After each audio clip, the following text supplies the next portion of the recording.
Welcome back, man.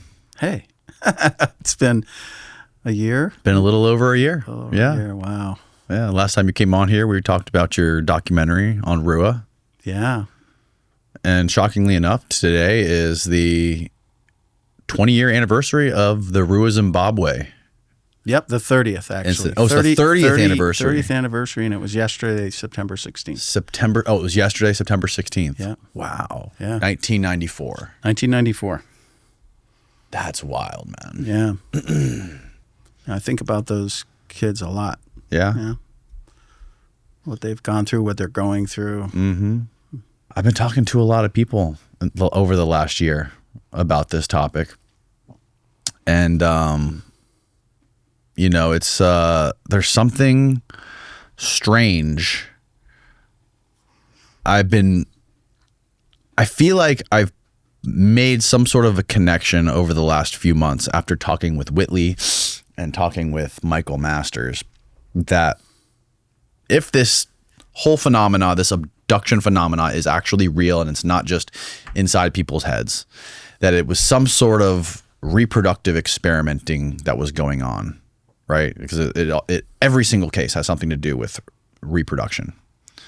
And like I told you on the phone earlier, it feels like, and like I talked with Whitley, it seems like it has stopped since the early 2000s because you don't hear about these cases anymore. You don't hear all the big abduction cases. They happened in the 90s and the 80s and the 70s. So I think Betty and Barney Hill were in the 60s, but not anymore. It's not a topic. It's not a new topic anymore.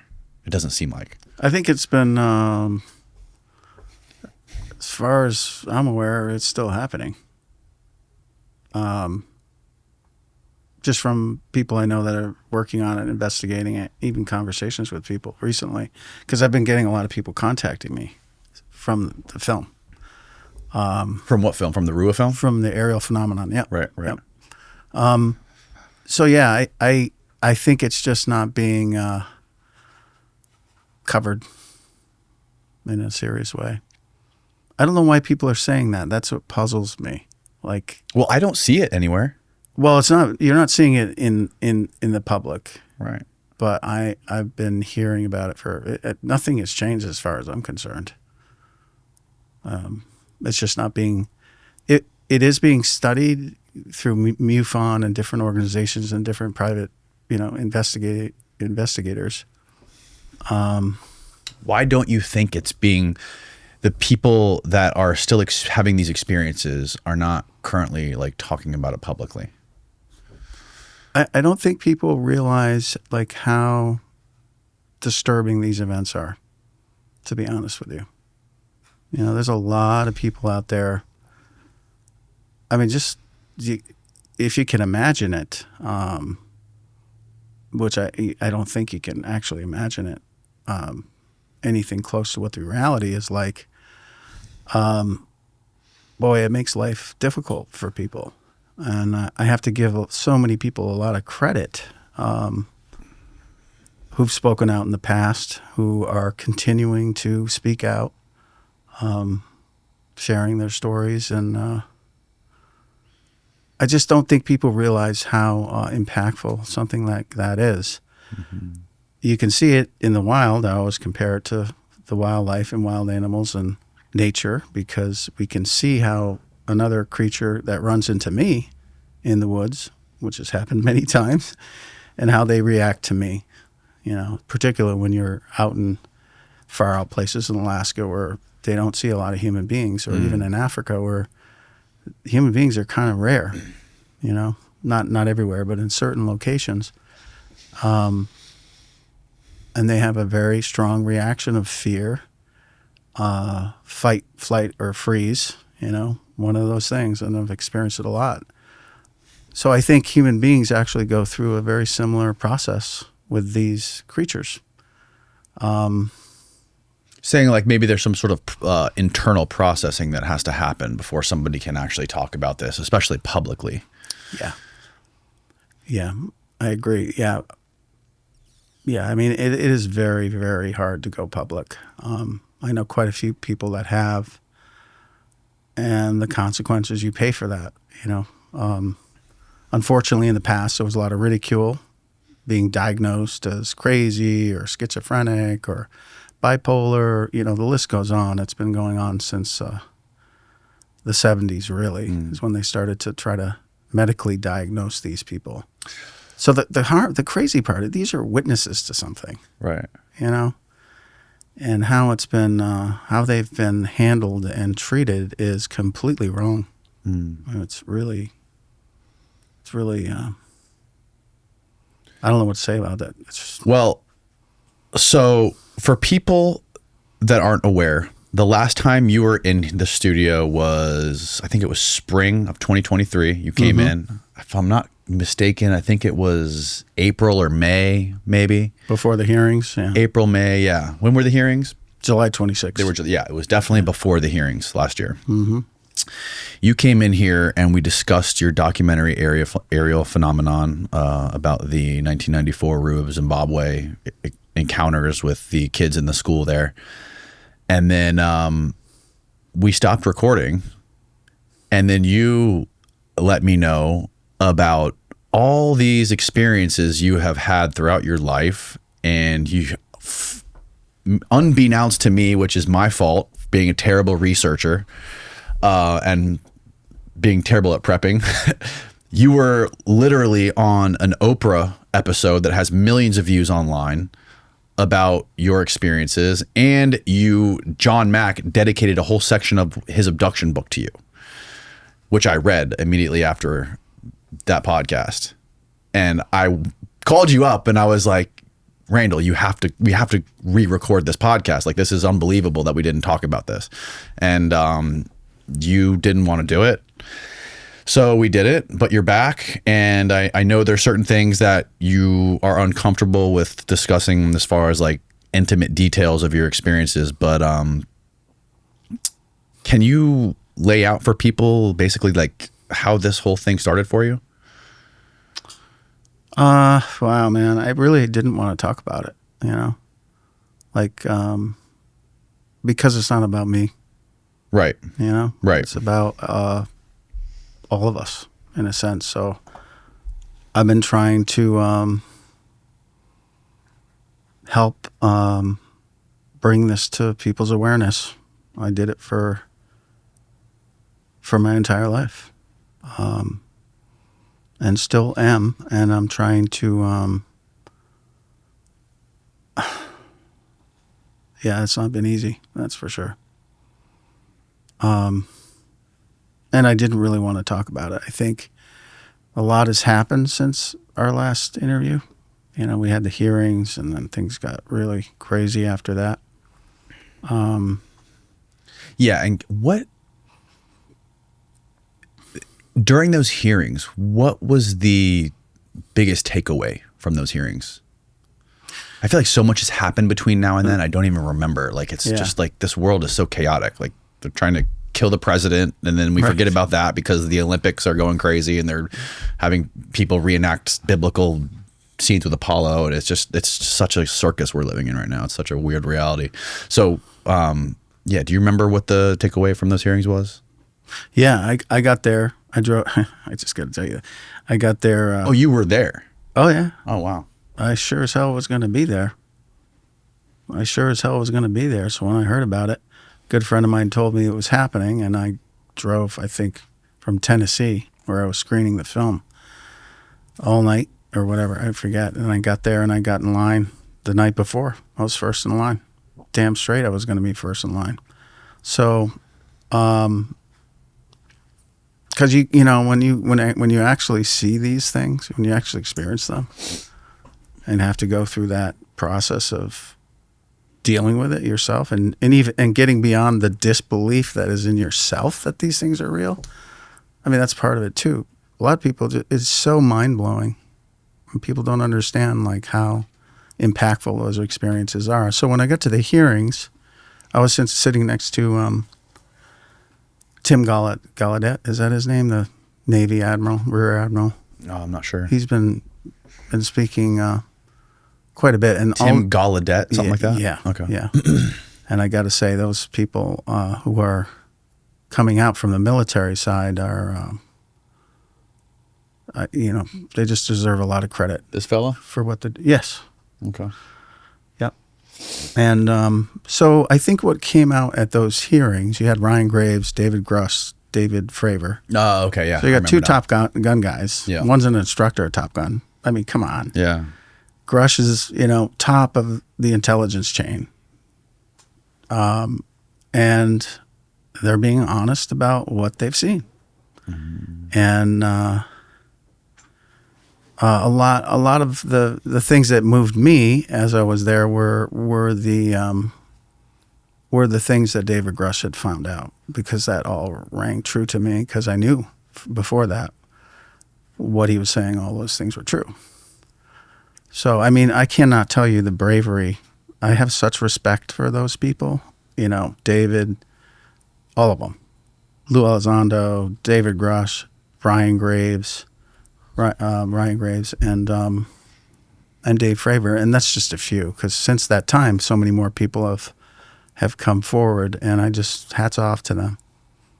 I really personally appreciate it, and I know there's a lot of people out there who've seen these things that feel the same way. Like, thank you so much. Finally, after all this time and all this effort people have put in to try to bring it to the public, because that's kind of what it's about. It's not about yourself. It's not about your own ego BS. It is about all of us, our entire species.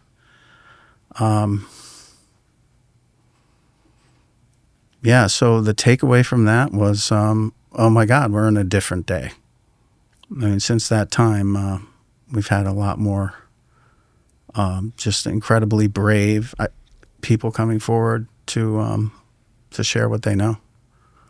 And I know it's not none of this is easy. None of it. It's not going to be easy for a while to confront this. For who? I think for everybody, to be honest. It's definitely not easy right now for a lot of people that have had encounters, because a lot of people who've had encounters with these things they block it out because it's so disturbing. It changes your worldview. It's ontological shock, which people are using that quite a bit now, and it's true. John Mack used it back in the 90s. I think he actually had a good grasp on what it would do to humans, the human. I think there's a big difference between somebody who's experienced these abductions versus these aerial crafts that Navy pilots are seeing, because we're so disconnected. That's what the whole hearing, if I'm not mistaken, is about. Crafts that Navy pilots are seeing that we don't know what they are. Correct. Are they violating airspace? Are they putting Navy pilots in danger? And then Grush basically came out with I heard through the grapevine, through somebody else, that we do have biological entities or pilots of these crafts, but there was zero corroboration. And not only that, it was we don't even know the names of the people who told you this, who told them that. It's so disconnected. But it's not. I mean, that was the public, the majority report when they spoke to him privately, and there were meetings going on that whole time, before and after the hearing. So, and then I think there was a couple of skiffs that have happened since that time. There's one coming up again. So yeah, you just can't share a lot of your sources, and to me, it just felt like that was just a big dog and pony show for the public. It didn't feel real. It felt like it was part of some sort of controlled, slow drip disclosure for humanity. It looked like it was like theater to me. Maybe. I mean, maybe. I don't think so, but.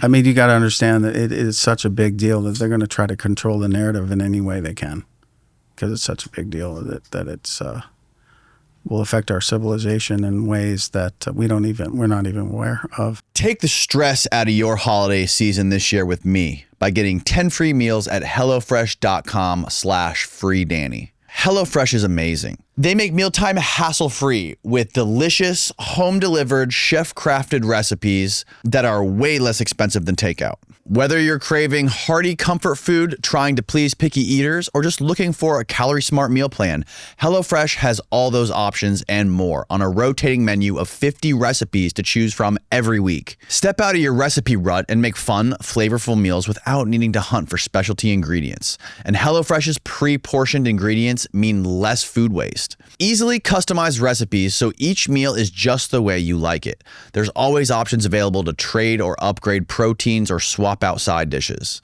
Plus, check out HelloFresh Market for over 100 add-on items like desserts, quick breakfasts, snacks, and a lot more.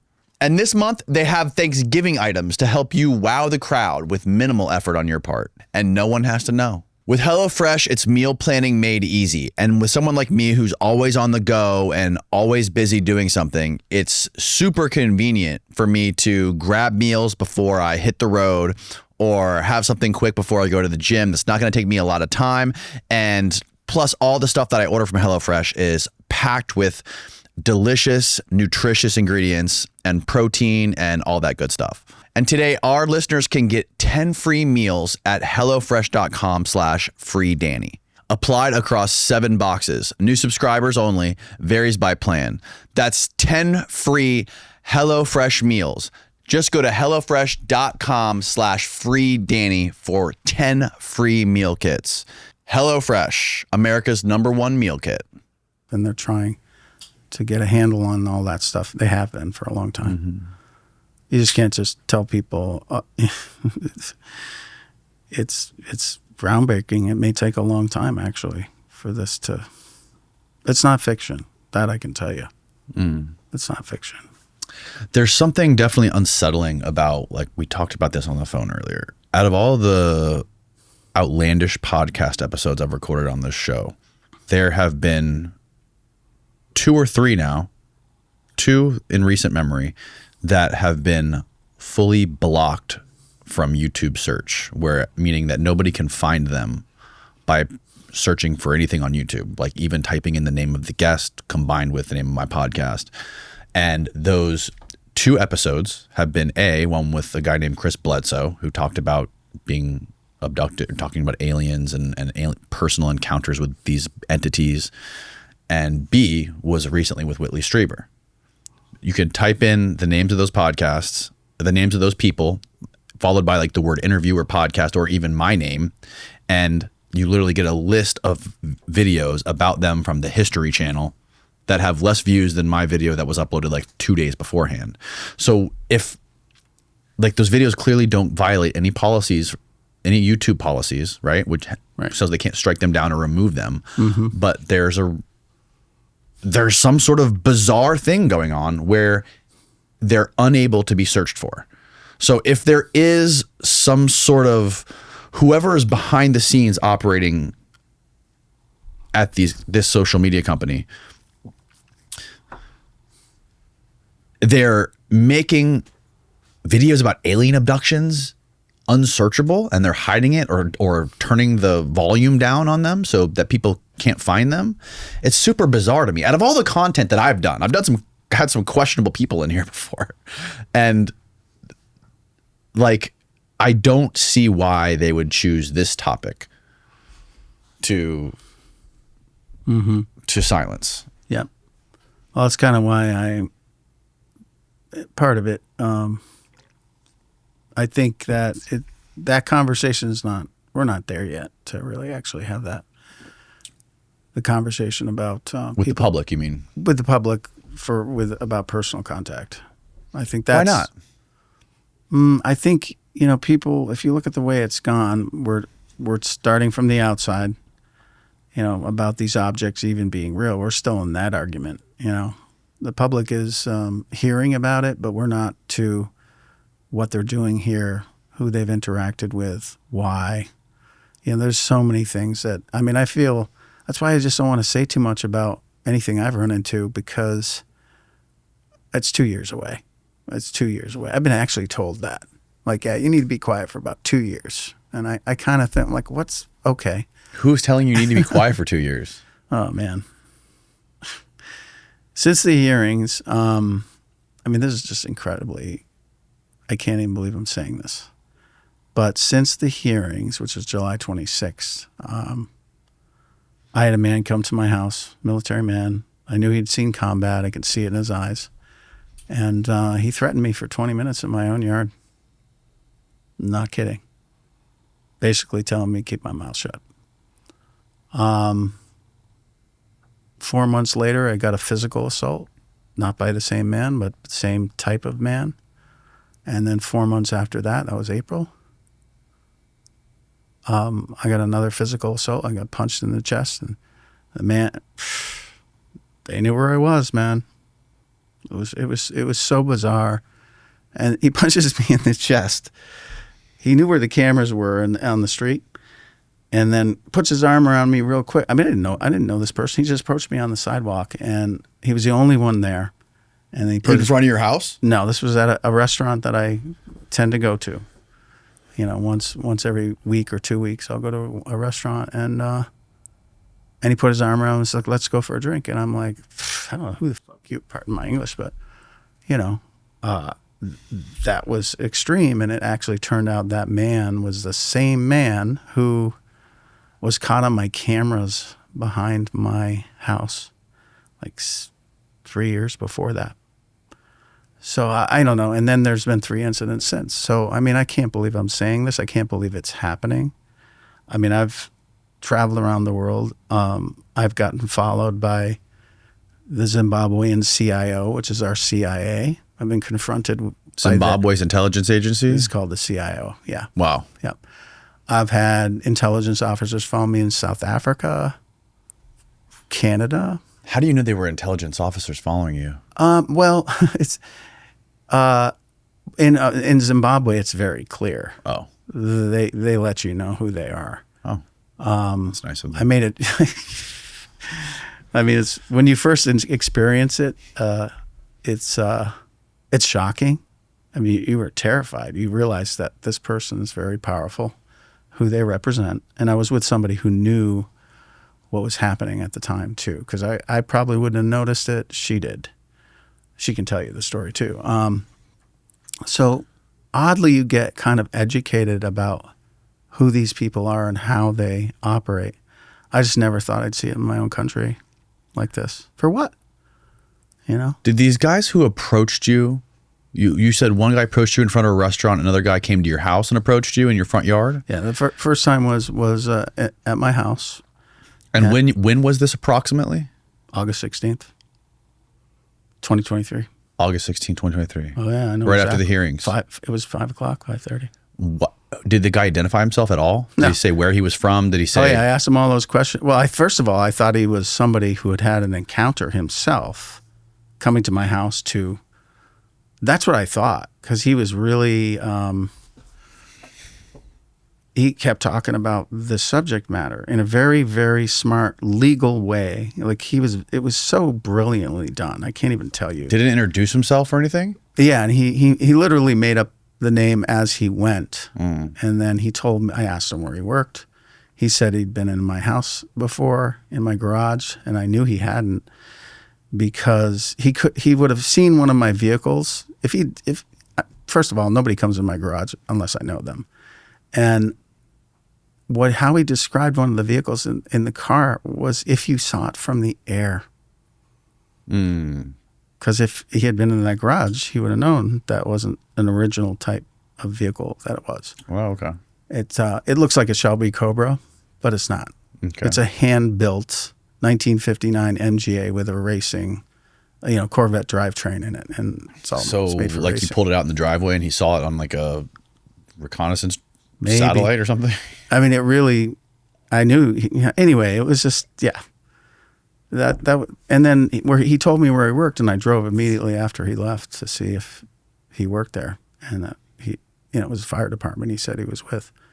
That was one of the things he said to me very clearly. Like, I said, "What do you do?" He's like, "I put out fires." And I have a lot of friends that are firemen, police officers, military guys, friends of mine I grew up with. And he said, "Yeah, I put out fires. Sometimes people make it, sometimes they don't." Very clearly. This is one of many threats that went on for 20 minutes.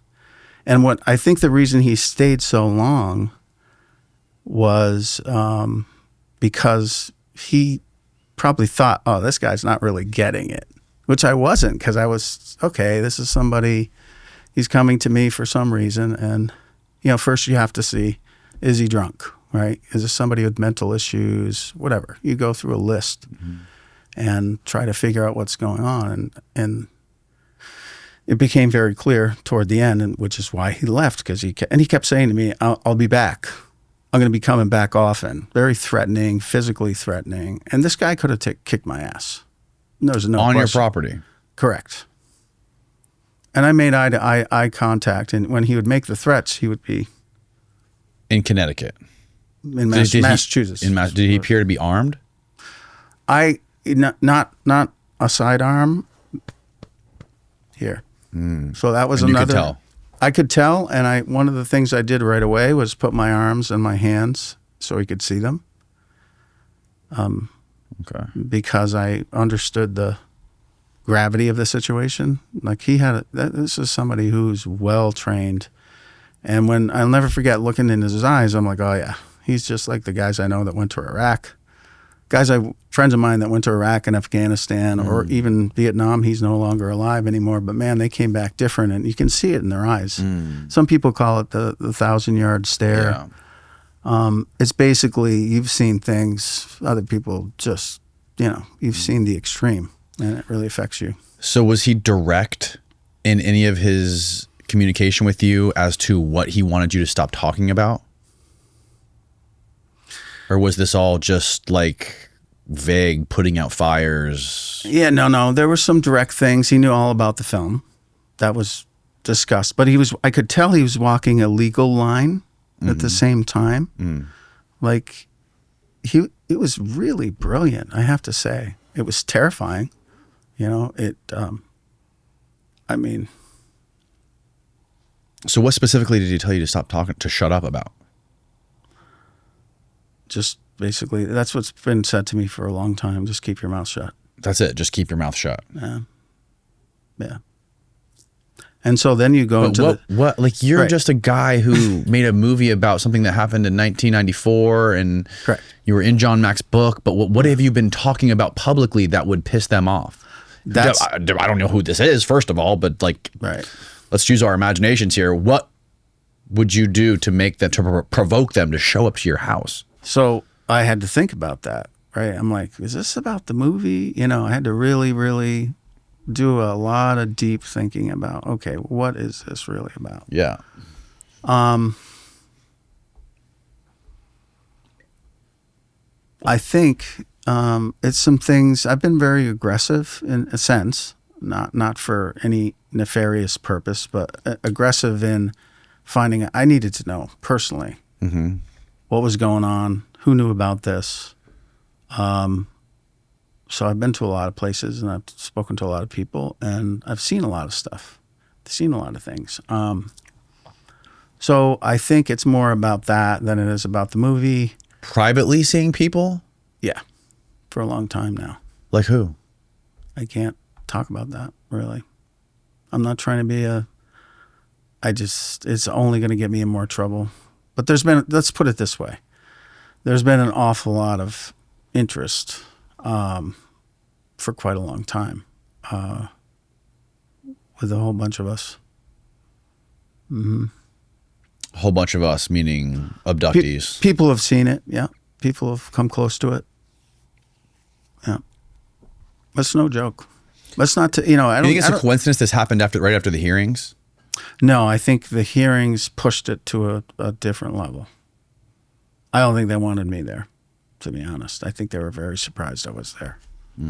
But I've been that kind of person my whole life. Like, I'm not going to keep my mouth shut about this. Not, and it's not like I'm not against them. I understand they're human beings just like I am. And we're all, we're all in the same position. And I understand their concern. I'm concerned also. All of us should be, right? In a certain sense. But my beef is like, just come and talk to me. It's like, there's nothing I'm going to do. Like we're on the same page. You just have to have more information and ability and technology to gather that information to get a bigger picture of what's happening, but it's still the same thing. You know, these Top Gun guys are flying antiques compared to that stuff. Right. Like, there is such a huge gap between where we are and where those things are. We all need to help. There's just no question. So they may look at me as somebody who has crossed some lines, because I've kind of demanded to be in the conversation. But not publicly, which is bizarre that they would go to this Well, I have been length. public, though, routinely. Yeah, but not about anything other than like documenting something that like the Ruwa Zimbabwe thing. What have you been public about other than Ariel phenomena since then? Since the movie? Yeah. Well, I've been on a few podcasts and probably said a few things. But I've been very careful. Like, I'm not interested in hurting national security. Unfortunately, national security is bonded to this subject matter really intimately in their eyes. And I understand why. You know, they're worried about the Chinese. Right, of course. You know, and the Russians, both. And wanting to maintain that advantage, because everybody knows that this is the shiny object, the bar of gold, the most valuable thing in the world to us. And whoever gets control of that, you know, is going to have a significant advantage. Yeah, all the public, you all right?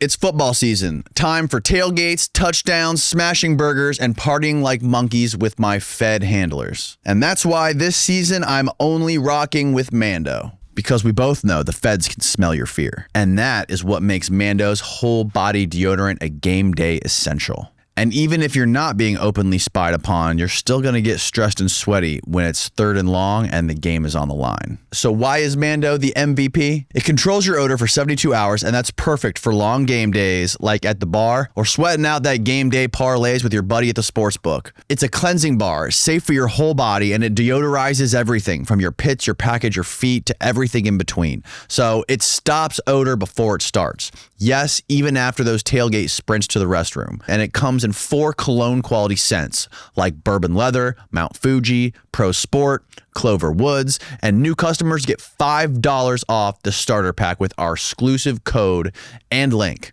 So use code Danny at shopmando.com. That's shopmando.com. I personally prefer Mando's whole body cleansing bar in the Bourbon Leather flavor.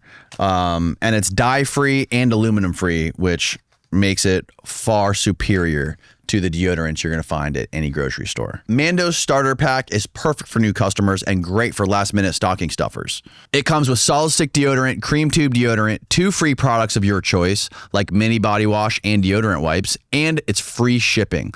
And luckily, I have a discount code to help you get hooked on my favorite smelling whole body deodorant on the market. New customers get $5 off the starter pack with our exclusive code. That equates to over 40% off your starter pack by using the code Danny at shopmando.com. shopmando.com. Please support our show and tell them we sent you. Don't let BO keep you on the bench. Smell better naked with Mando. It's linked below. Back to the show. I just want to have a normal life, you know, and it's not been possible. It's just the truth. So the guy who hit you in the chest at the restaurant, that was after the guy approached you on your lawn?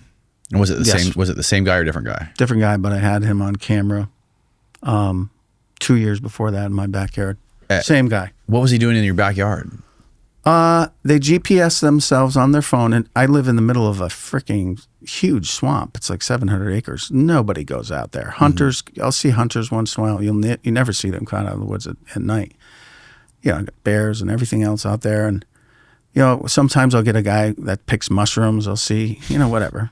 I'm not interested. I'm interested in covering the wildlife out there. So I catch a lot of this stuff on camera. And these guys came into my backyard, GPS themselves in. They got caught on 2 cameras just on the way in. It's so funny. You got the place wired for surveillance. Oh, had to, just to be able to, you know, to have some semblance of safety, unfortunately. But it served a lot of purposes. And so this, do you think this guy who appeared on your cameras in your backyard knew that he was on your cameras? Like that was the point of it? The camera goes off. There's two of them. And the shorter guy, he's like, camera. He yells out, camera. And then the same guy that assaulted me, he said, that fucking asshole. That's what he said right on camera. So the camera's far enough away from me that how would he know whose it is? Black helicopters flying above us. Yeah. Because it was on your house, right? No, this is quite far out into the woods on the way to the house. So, and then they spent 5 minutes photographing my property from the woods line, which is also on camera. That's caught on the home security. And you have this footage in your possession? My attorneys have it. Okay. Yeah. Because unfortunately I've had to go to extreme degrees. Have you ever talked to Danny Sheehan? Yeah, I know Danny. Has he ever helped you with any of this stuff? He's a big shot attorney. I know. He's busy. Yeah. We discussed this a long time ago, actually. Because as soon as you go public about it, you start to get the intimidation, I guess you would say. Somebody wants to keep this stuff quiet. There's no doubt about that. And I'm not the only person by any means. It's been interesting to hear Lou, David Grush, all these other people out there saying, telling people like, I'm not going to commit suicide. Basically telling people they've been threatened and saying that, if someone's going to make my death look like an accident, I'm going to come out first and say that, I did that 20 years ago on paper. You did what 20 years ago? Just that same thing where you say to people, my family, I wrote them a long letter like, I'm not going to commit suicide. I'm healthy. I'm very careful in everything I do. Just because, there's some actions that have been taken, which David Grush brought up and others have as well, that are real. And unfortunately, you even have to think about that. Because I'm not doing anything illegal. I'm not, I haven't violated any, military borders or anything like that. Sounds like you're having private conversations with people, and that's what they're up in arms about. Yeah, I think so. I think they know that I know a fair amount of things I probably shouldn't know, and they don't want me talking about it. Pretty simple. I just wish they would just tell me, like, have a conversation instead of, it's like bully tactics, and boy, man, they know the human being well. Yeah. They know how to make a person scared in very particular ways. It's like, it's surgical. Like, if we do this, and it's actually brilliant. If it wasn't happening to me, I'd be much more fascinated. And but they're, it's incredibly. How much can you tell me about what this is that they don't want? They don't want you to talk about publicly, and they want you to keep your mouth shut about it. Like, what is the nature of it? Is it about nuts and bolts crafts? Is it about beings? Is it about, what is it about? I think it's about all of it. I think it's about a lot of it. I mean, I don't have anything in my possession or anything like that. It's just, I've seen quite a few things. Here's the hardest thing about it to me is nobody has any proof. Nobody has any hard evidence of any of it. And that's so wild to me. It's this whole phenomena just lives on the fringes of our perception. Well, but if you have anything of there, that's exotic, you won't have it for long. Right, right. It's a national security secret, really. Like not even like physical material, like not even any like documented proof of anything. Of any beings, of any, like, all we have is these blurry fucking videos. Yeah, I don't know. There's more out there than people think. They're just not looking hard enough, in a sense, I think. I think a lot's been actually made public by a lot of brave people, even back in the 50s and 60s. I mean, my God, when this really finally comes, there's going to be award ceremonies, post posthumous for so many people that took such brave risks to try to at least evolve us, not tell us everything, but at least to give us like some hints, like, yeah, this is what you got coming. And why are those stories not talked about anymore? They're there. What are they? Like, what, can you give us an example of one?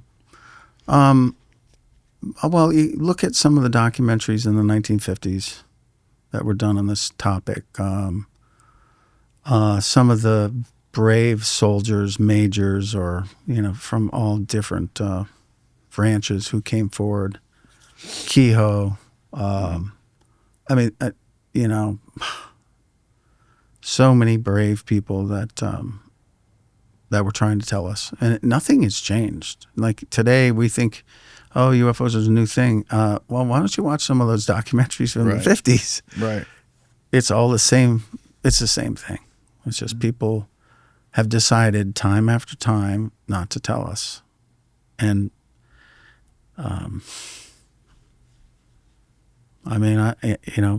what do we do? I think the exciting part, because you can get pretty hopeless about that, like, oh, they're never going to tell us. Yes.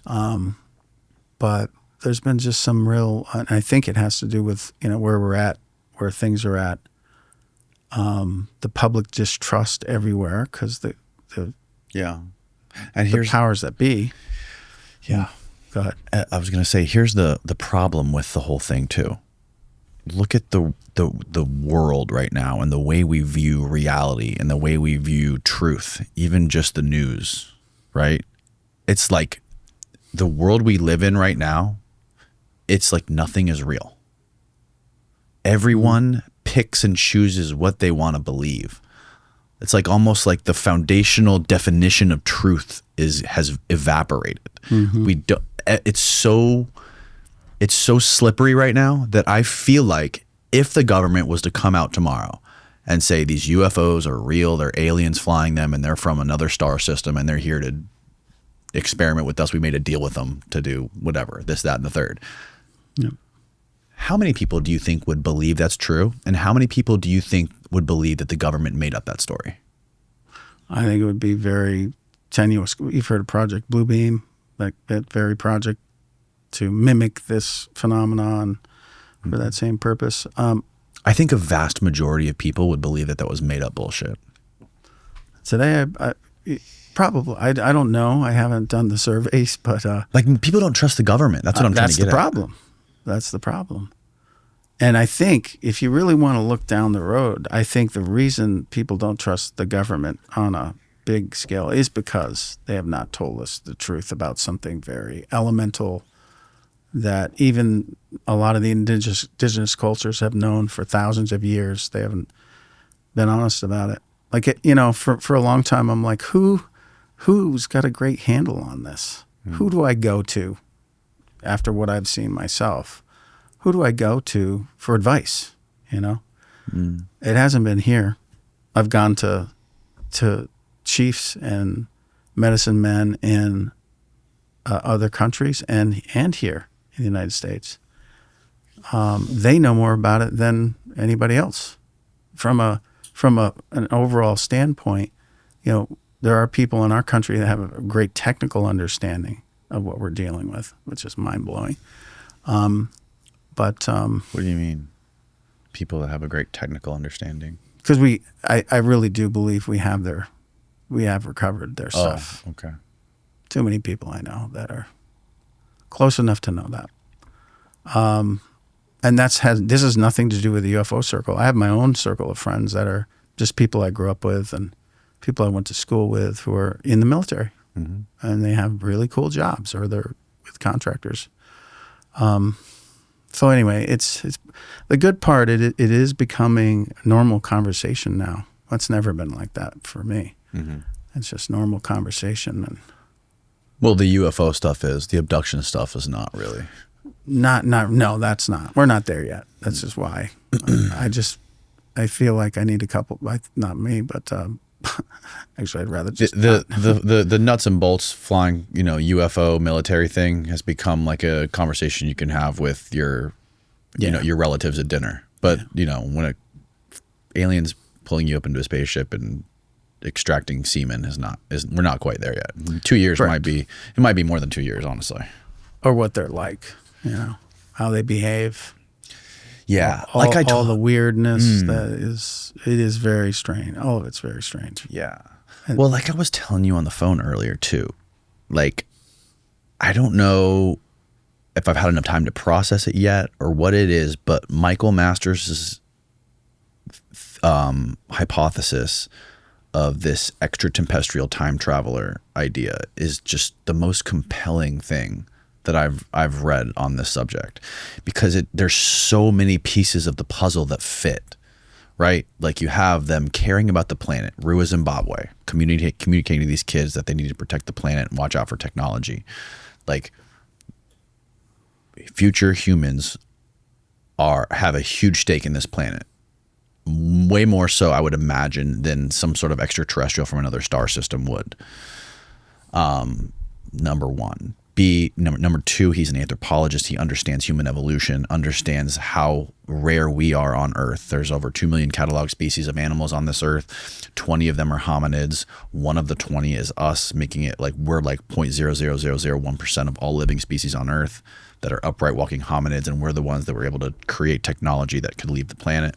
Now, I think all of the other Goldilocks planets that we're aware of that can inhabit life, they have different atmospheres, way different gravity. Some are binary star systems, meaning that the way life develops there is so much different than life develops here, meaning that it would be almost probably safe to say impossible for life to develop to look like us, upright walking hominids with 2 arms, 2 legs, a head, 2 forward facing eyes with the brain that sits directly on top of the head, especially when you account for the fact that most of those planets that exist, they're Goldilocks planets, are water worlds. So like the fact that these things care about the planet, they look so similar to us.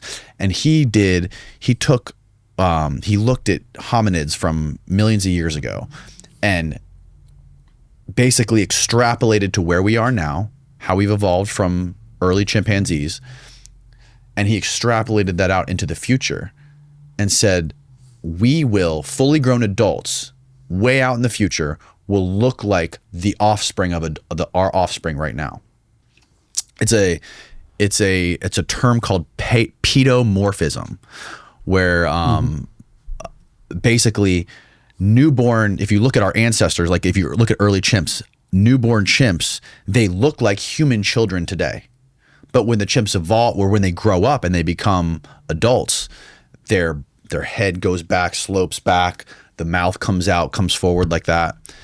And if you extrapolate, our future descendants, maybe thousands, hundreds of thousands of years from now, fully grown, will look like our children today. Mm-hmm. This is coming from a biological anthropologist. So it's super compelling to me, this idea. You don't seem convinced, though. Well, bears spend an awful lot of time on 2 legs, way more than people think, walking upright. I've seen it, and but not anyway. Well, I know it's just I don't know. I try not to.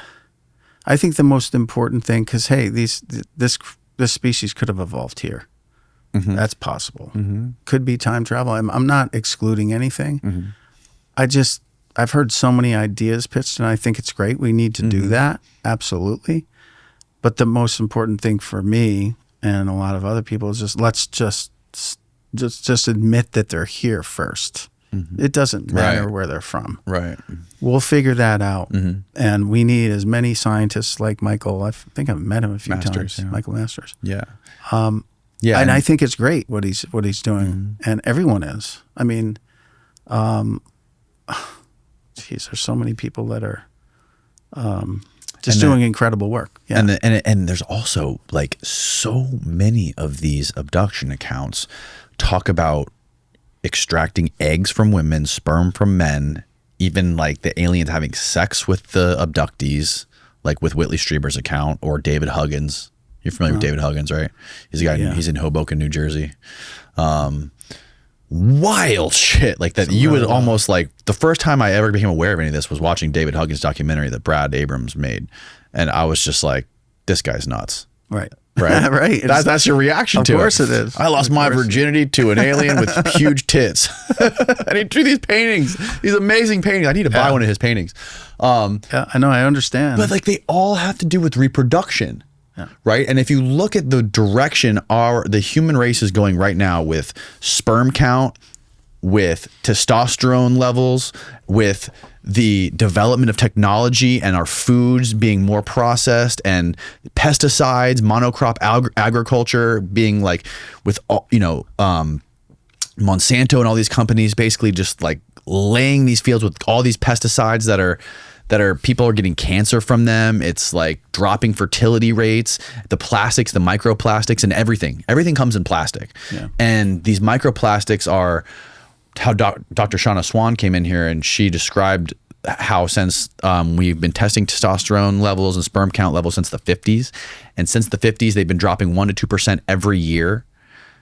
And if you look at the drop in birth rates now, I mean, that's not just the biology of it, but it's also the culture of it. Now women are getting careers and they don't want to have children when they're young anymore.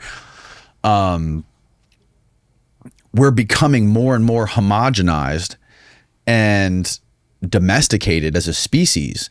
And if you take this and you extrapolate this into the future, with the more technology evolves and just the way this world is going right now, there's no way to turn that ship around.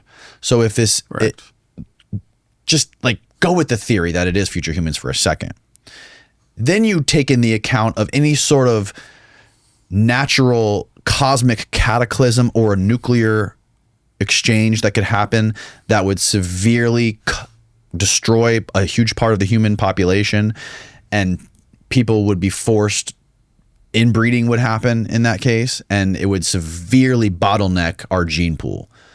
Sure. So if hypothetically in the future this happened and we were able to figure out backward time travel, wouldn't we want to send, maybe not biological beings, but maybe we would want to send genetically created 3D printed robots back in time to harvest specimens, semen from our ancestors, to try to diversify the gene pool of the future if it is being bottlenecked by something like this? That hypothesis, I mean, I know it's a stretch, but the hypothesis makes complete sense. It's it's a great hypothesis. I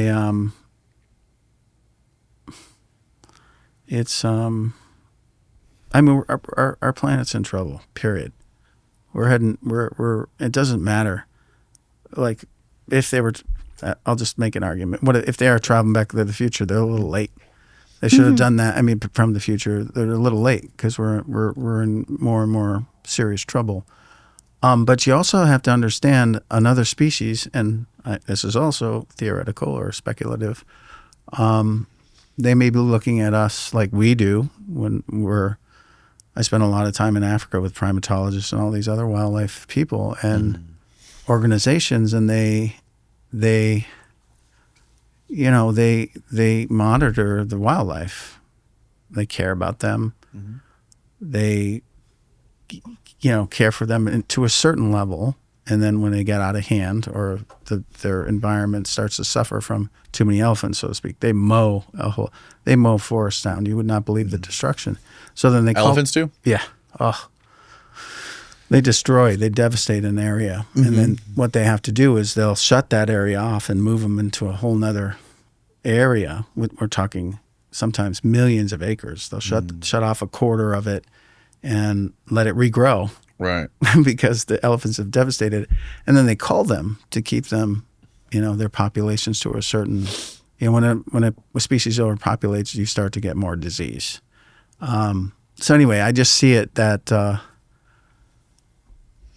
I think we're just in a very critical place in our planets, and I think maybe another species like we do values this place for maybe us, but it's probably not just us. There's millions and millions of other species, and maybe there's not a lot of that out there. Plus, we're a resource. We have a lot of resources here, chemical, genetic, just a ton. Yeah. So I don't know. I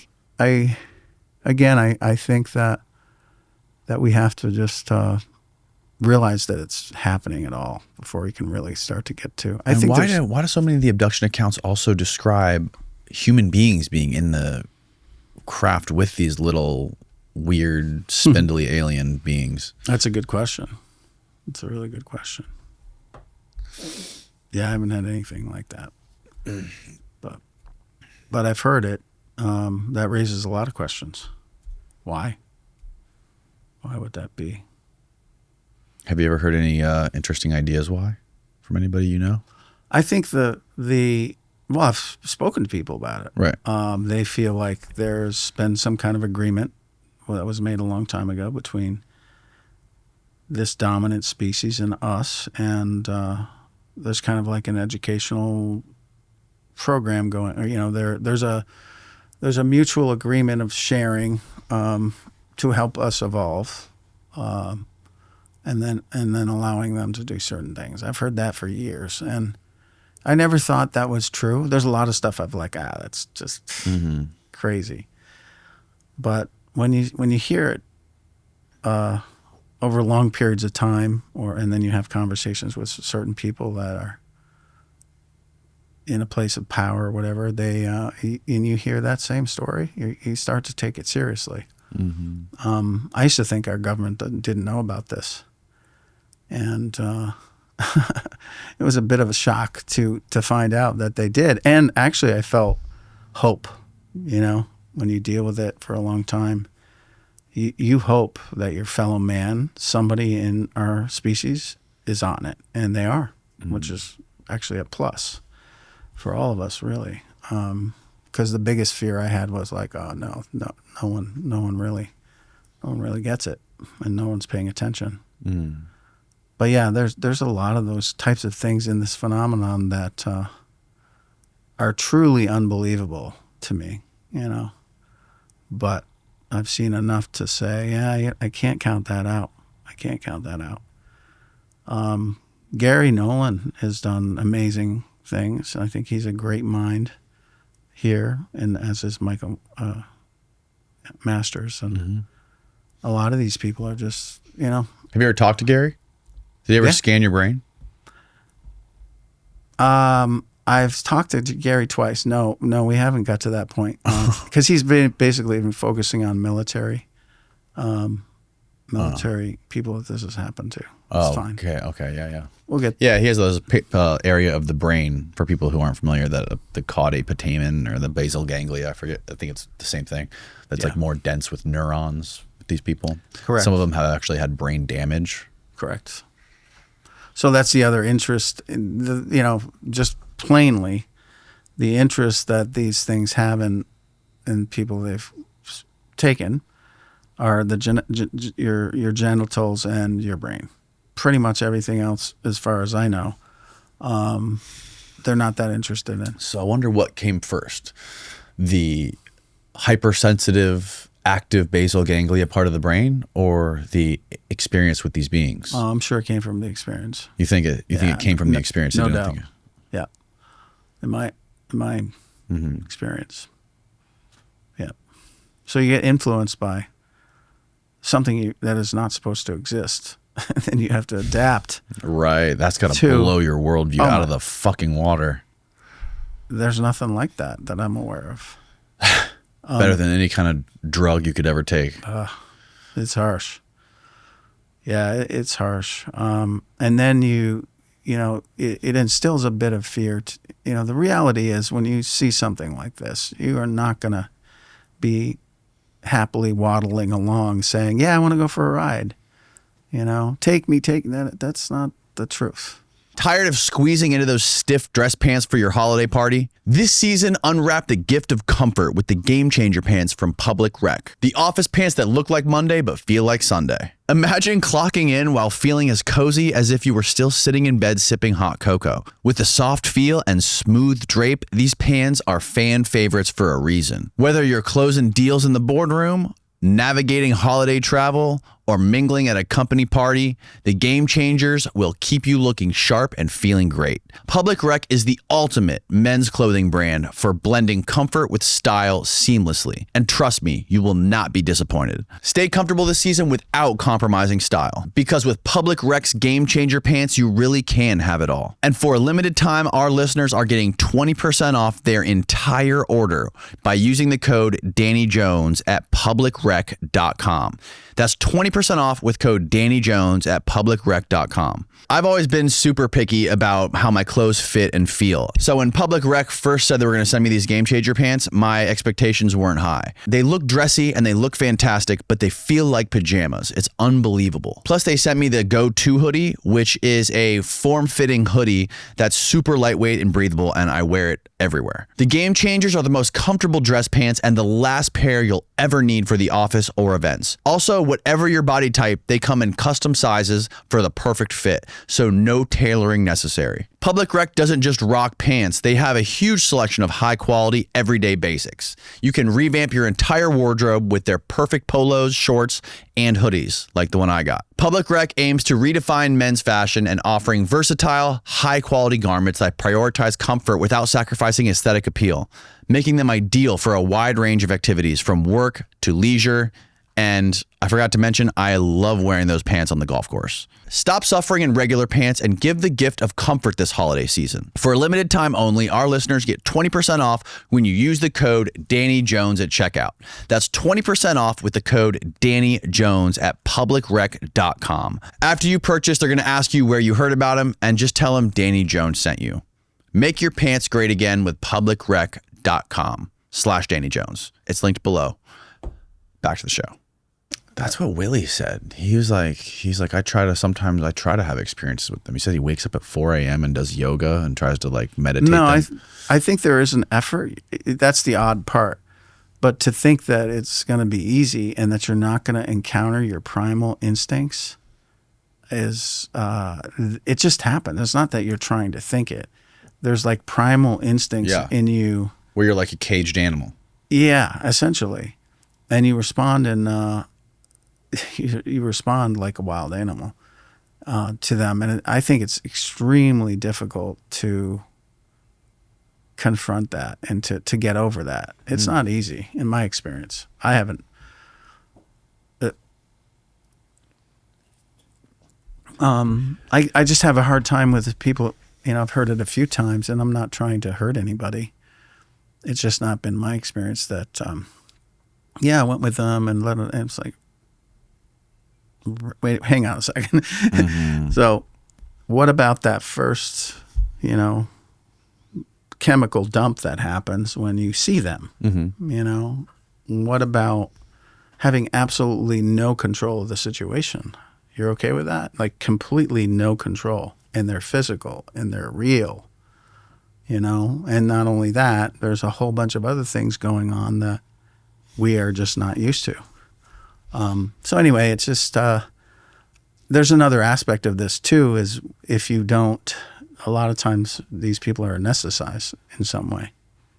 So it takes away that your ability to feel, essentially, get into that primal mode or fight, flight and freeze or freeze. And, it's hard to talk about this stuff.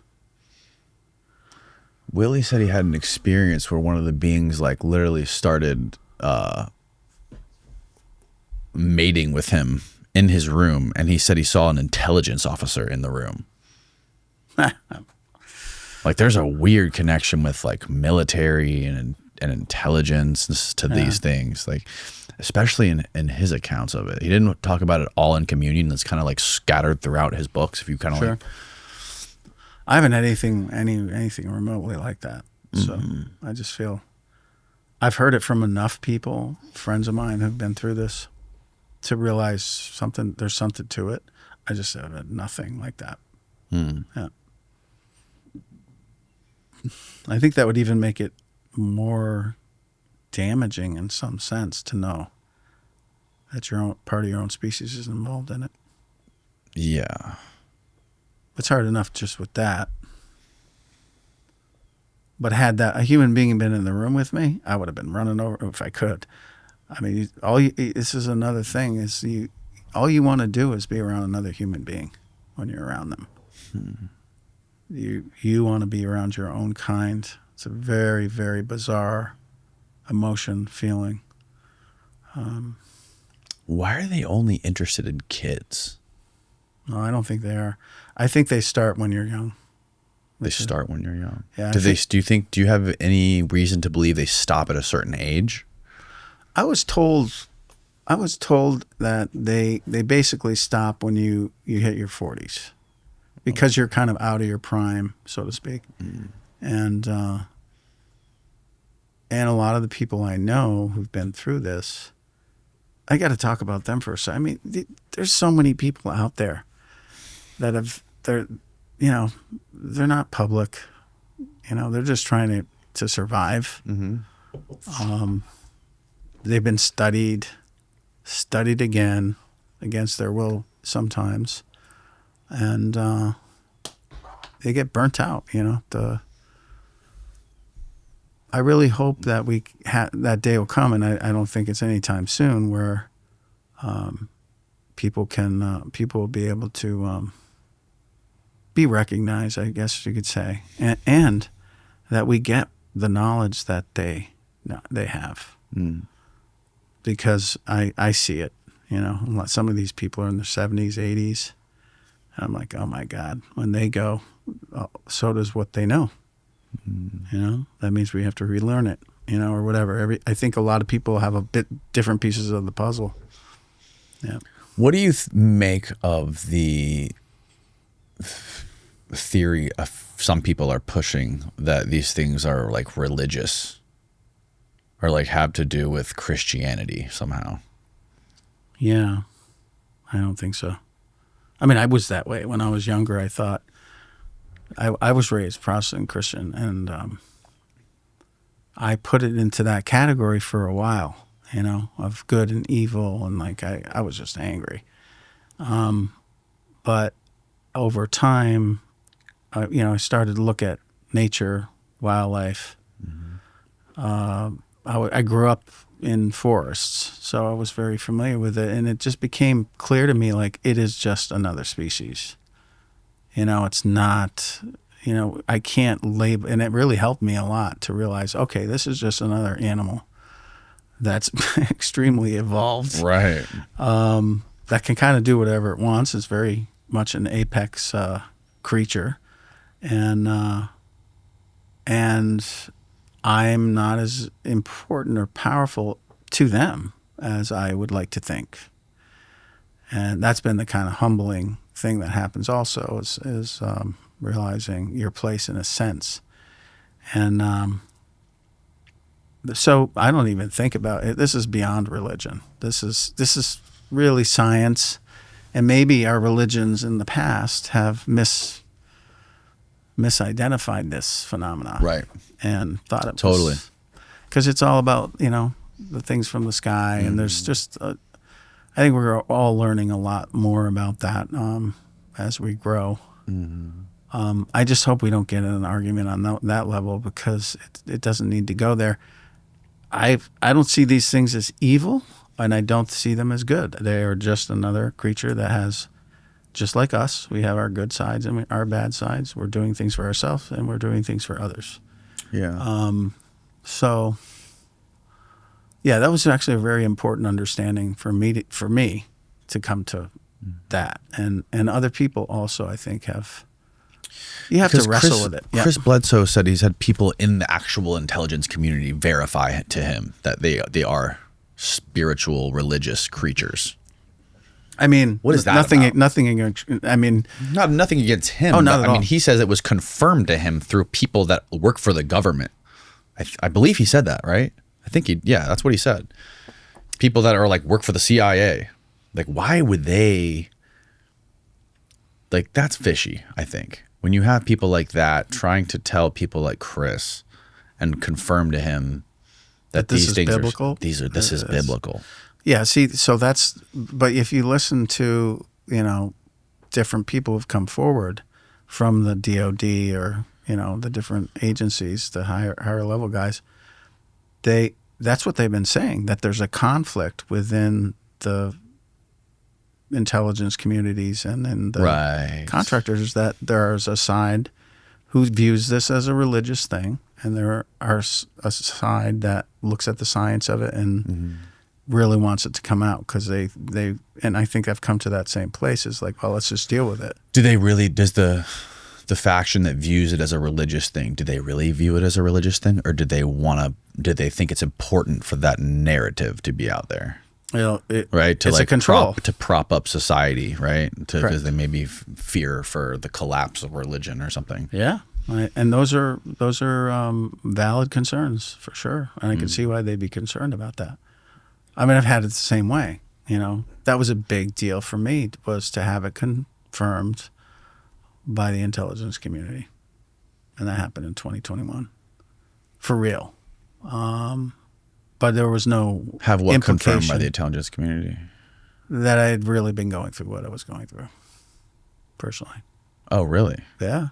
How did they confirm this to you? Conversation.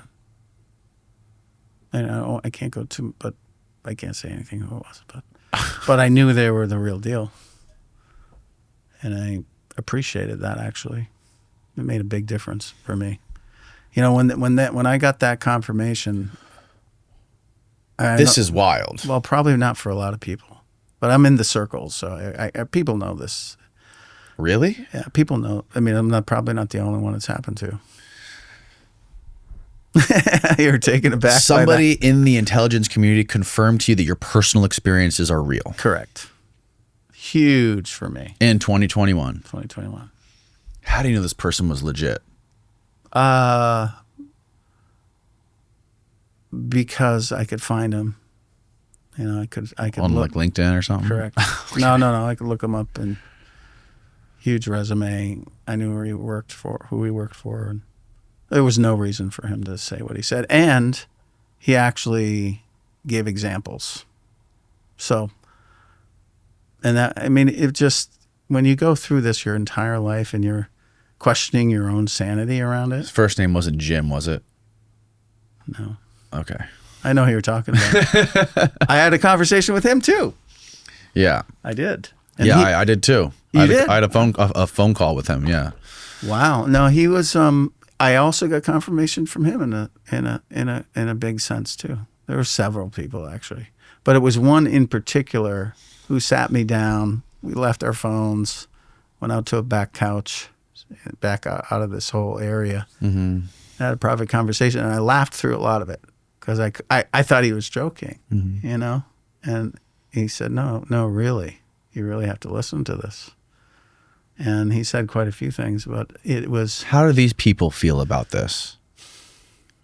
I think they know it's going to come out. But how do they how does it personally affect those people? Do they tell you how they feel about it, how it affects their lives, like knowing this kind of stuff and not being able to share it with anybody?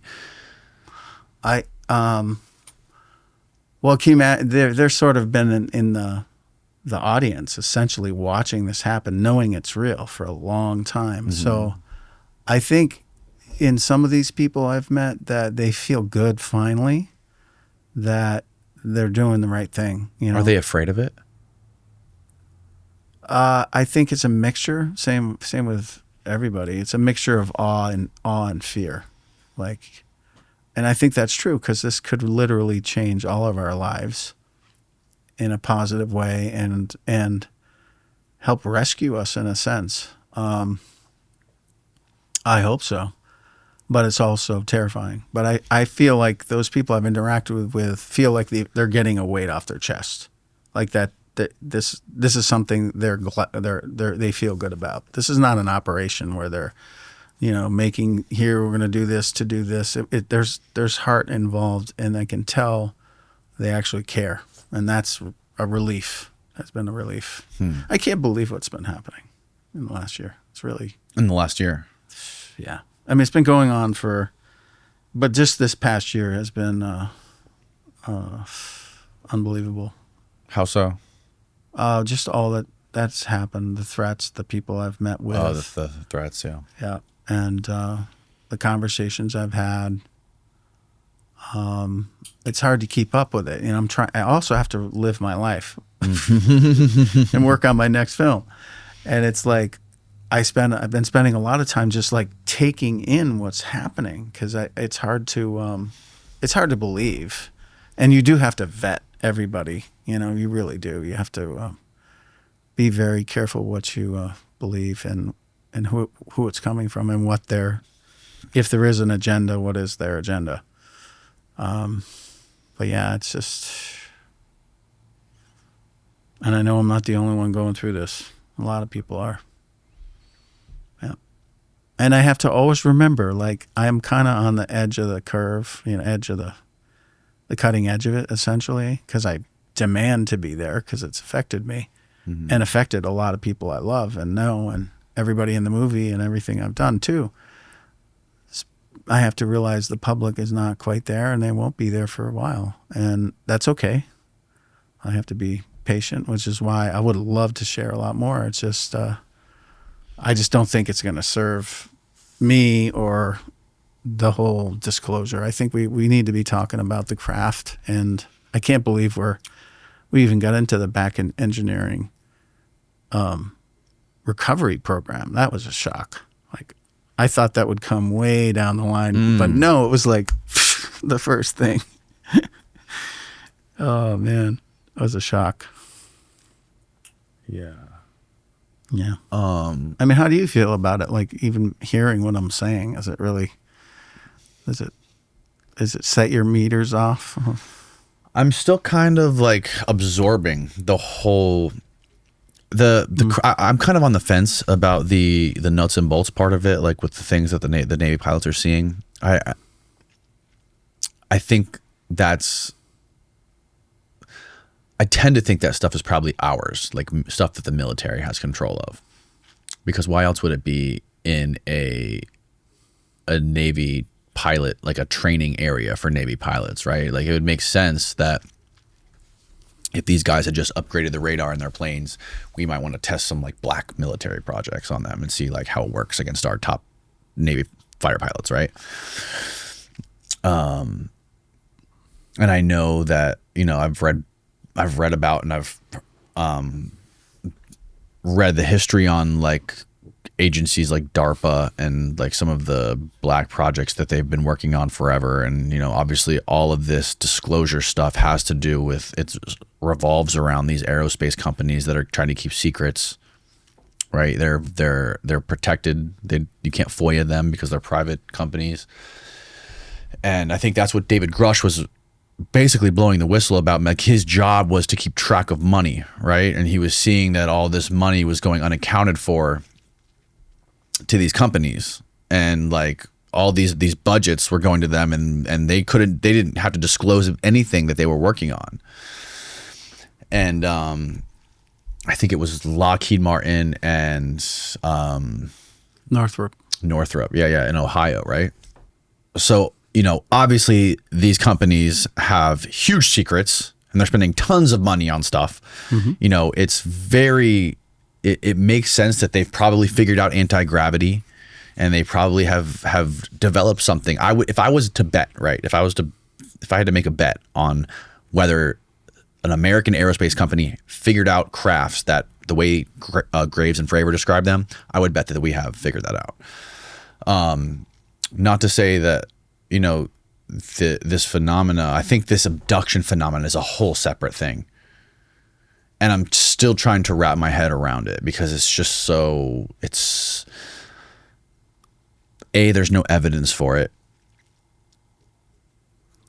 B, it is just like, it blows your perception of the universe out of the water, that this kind of stuff could actually be happening, that we are fish in a fish tank that are being, you know, reeled up out of the water and poked and prodded and then put back into the water, like, you know, pulled out of the literal time stream and being like looked at and experimented on by something that we don't know what the fuck it is. That is just like, that's really hard to grasp. Like I've been thinking about it for a long time now, and it's still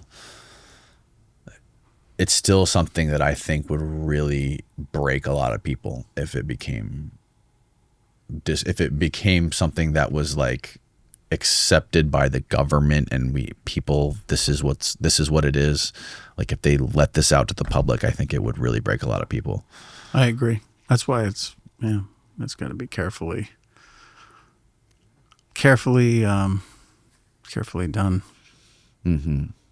But yeah, I have no question. I mentioned it.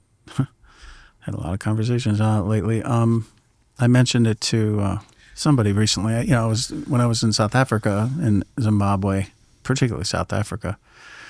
I went to the Air Force Base, a couple of them, to say, "Hey, can I get in and speak with you?" And amazingly, I thought they would just stop me at the door. I told them what I was doing, a documentary on this issue, and the commander said, "Yeah, come on in."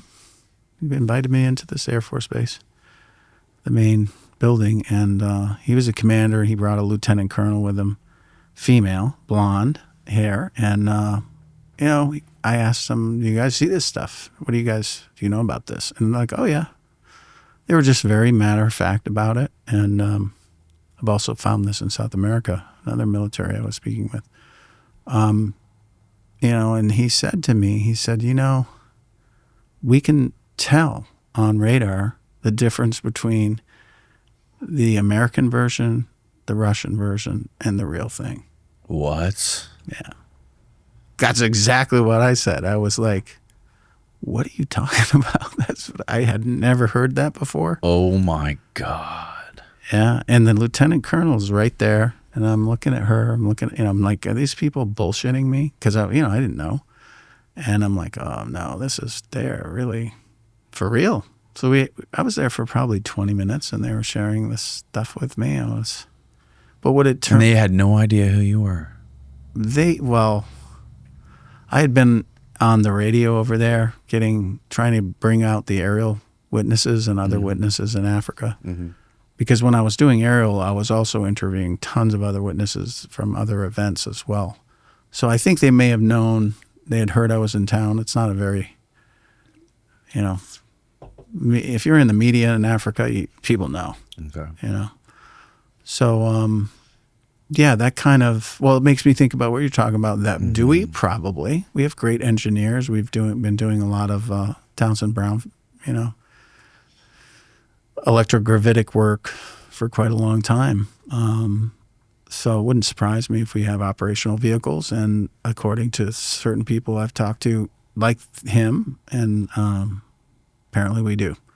But here's the question, like on this whole phenomenon, this stuff's been flying around for a long time. Mm-hmm. Since at least World War II that we've been seeing it. Right. And it's no different than what we're seeing today. It's the same behavior, same everything. So that tells you it's likely not us that did this, unless there was some breakaway civilization that somehow managed to engineer and keep it completely separate from everybody else back before World War I, World War II, Right. That's hard. That's a little more hard for me to believe. But this phenomena has been reported all the way back to the early stages of humanity in one way or another. Right. I want to go back to those guys that were showing up at your house. Mm-hmm. How do you know whether or not they were like working for the United States government versus working for a private aerospace company? Because when Chris mentioned the same thing that he dealt with, he alluded to the fact that they were private. Yeah. Like these men in black everyone talk about, these mysterious men in black. Yeah, they're military guys and that have a great engineering background. They have great engineers. Well, they build toys to scare people. What a cool job. It's like they work at the Halloween shop. That's their job. and I would love to have that job actually, but it's not so fun when you're at the other end of it. No, I knew they were military. There was no question about that, or former military. And when I started to, call around everywhere, and through channels, friends, attorneys, stuff like that, I started to. I had people look at the images of these people, and they started to identify, what likely who they were and where they were from. So, likely contractors. That's pretty much everybody feels that way. They're military contractors. Military contractors working for private industry. Private industry. Private aerospace. Yeah. Private aerospace industries. Mm-hmm. That's crazy. I know. That's insane. Correct. I mean, I have nothing against those people. Yeah. Like, I didn't do anything. I mean, what did I do where I deserved that? Let me just connect the dots here for people. A private aerospace company in the United States is overtly threatening a private citizen who's having private conversations about aliens. Correct. I'm not the Do with that what you will. Yeah. I'm not the only one by far. It's actually pretty stunning that they're coming to me. I can understand why they're coming to Lou and Gary and all those other people. I get that, but why are they coming to why are they coming to me? But it seems like those guys are working with them. Maybe. Especially Lou. Like, he seems like, I've watched a couple of his interviews recently, and it seems like he is like on the team. I suspect that too. When one of these conversations recently, I'm like, why are they doing this? And somebody I respect a lot said to me, well, you're a loose cannon. They consider you a loose cannon. They can't control you. You're independent. And that kind of rang true to me, that I can understand, like, that there's nobody that's got their hands in my life to be able to shift me in a different direction. Even though I've been very good not to cross lines, but I still think that's likely, they don't have control of me, and they're worried if I say something that may not, I may have said it in this interview. I hope not. I hope not. I'm trying not to. I'm not adversarial. That's not the intent. And there was another incident. Can you talk about the film premiere?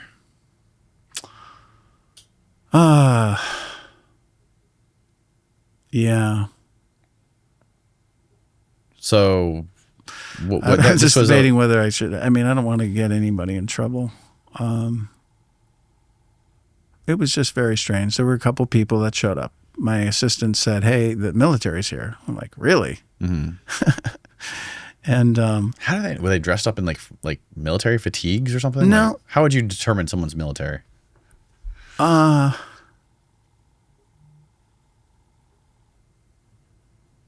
it's it's kind of the training and the physique and the type of training you go through. That's part of it. T-shirts or authentic ones. Oh, like skin tight beige T-shirts tucked into a cargo pants. Well, yeah. Well, there's you can buy a Space Force T-shirt or a right. But the real ones, which are very difficult to get, are very different. They're very different. Oh, so they had like logos, Space Force logos on their T-shirts. But they're authentic. You can tell the difference. Yeah, you can tell the difference. But I didn't notice it, and anyway, it was a very interesting experience. People that were with me kind of saw it all go down. And yeah, I don't know what else to say. I don't want to get too. There's a lot of interest in anybody talking about this right now. Yeah, and especially if you're grounded with it. If you're talking woo-woo stuff and whatever, they don't care. It's the people that are. Do you still have any personal? Effective. Do you still have any personal experiences with this phenomenon today? Yeah. How so? I witnessed it in 2019. This massive craft come over my house, and I witnessed it. I'm still thinking about that. That was in 2019, and I got a really, really good look at it. I was afraid, like, for my life at a certain point when it made a maneuver that was very, very violent in a sense. And I'd never seen anything like that big. And I wasn't the only one who saw it. There was a farmer near me. I'm sure other people saw it as well. How big would you say? Oh, man, it had to be 100 feet anyway, you know. Round? Circular? Yeah. Yeah, but, you know, it wasn't what you'd think, you know, as far as, like, tapered down platform. The platforms on this thing were, like, they went out like this, like fat, right? Fat, long, Yeah. two stories anyway, no windows. And it had I could only see the left-hand part of this dome, right? It went up like this. I could see the other side, but I couldn't see I just saw the curve, which was absolutely beautiful. That curve was, yeah, I think about that all the time now. Did it have a sound? No, that's what was the most disturbing part about it was no sound. There was nothing. So in aviation, right, or in flying aviation, it's called air displacement. So like when a balloon's going through the air or anything with mass, the more mass you have. No, I'm okay. Thanks. The more mass you have volume, the more air you can hear the air being displaced. This thing was huge and it had no air displacement. There was not a sound. Nighttime? 10:22 at night, p.m. when I was outside on the roof of my garage. Yeah. And any direct contact with beings though? No. Nothing. No. This thing, it was almost like, it was interesting because I had just finished the rough cut of the movie. It's like 2 weeks before. Do you think that maybe like what they do to you when they abduct you, when they, like what Gary's talking about with affecting the brain, a part of the brain by making neurons more dense, do you think they're doing something to the brains of these people, yourself included, to where it opens up a perception? It opens up a gateway in the mind to where you can perceive this stuff now. Yeah, but that normal people maybe can't see. Yeah, but there was a farmer who also saw it. Oh, really? It was. Oh, wow. Yeah. Okay. So there were other witnesses to it. Oh, shit. Yeah. Yeah, I made a big deal. I went to the police. I went to 3 police stations, two local police stations and the state police. Then I got pardon my English. I got in my plane. Your plane? I flew down to Westover Air Force Base to talk to the intelligence officer there.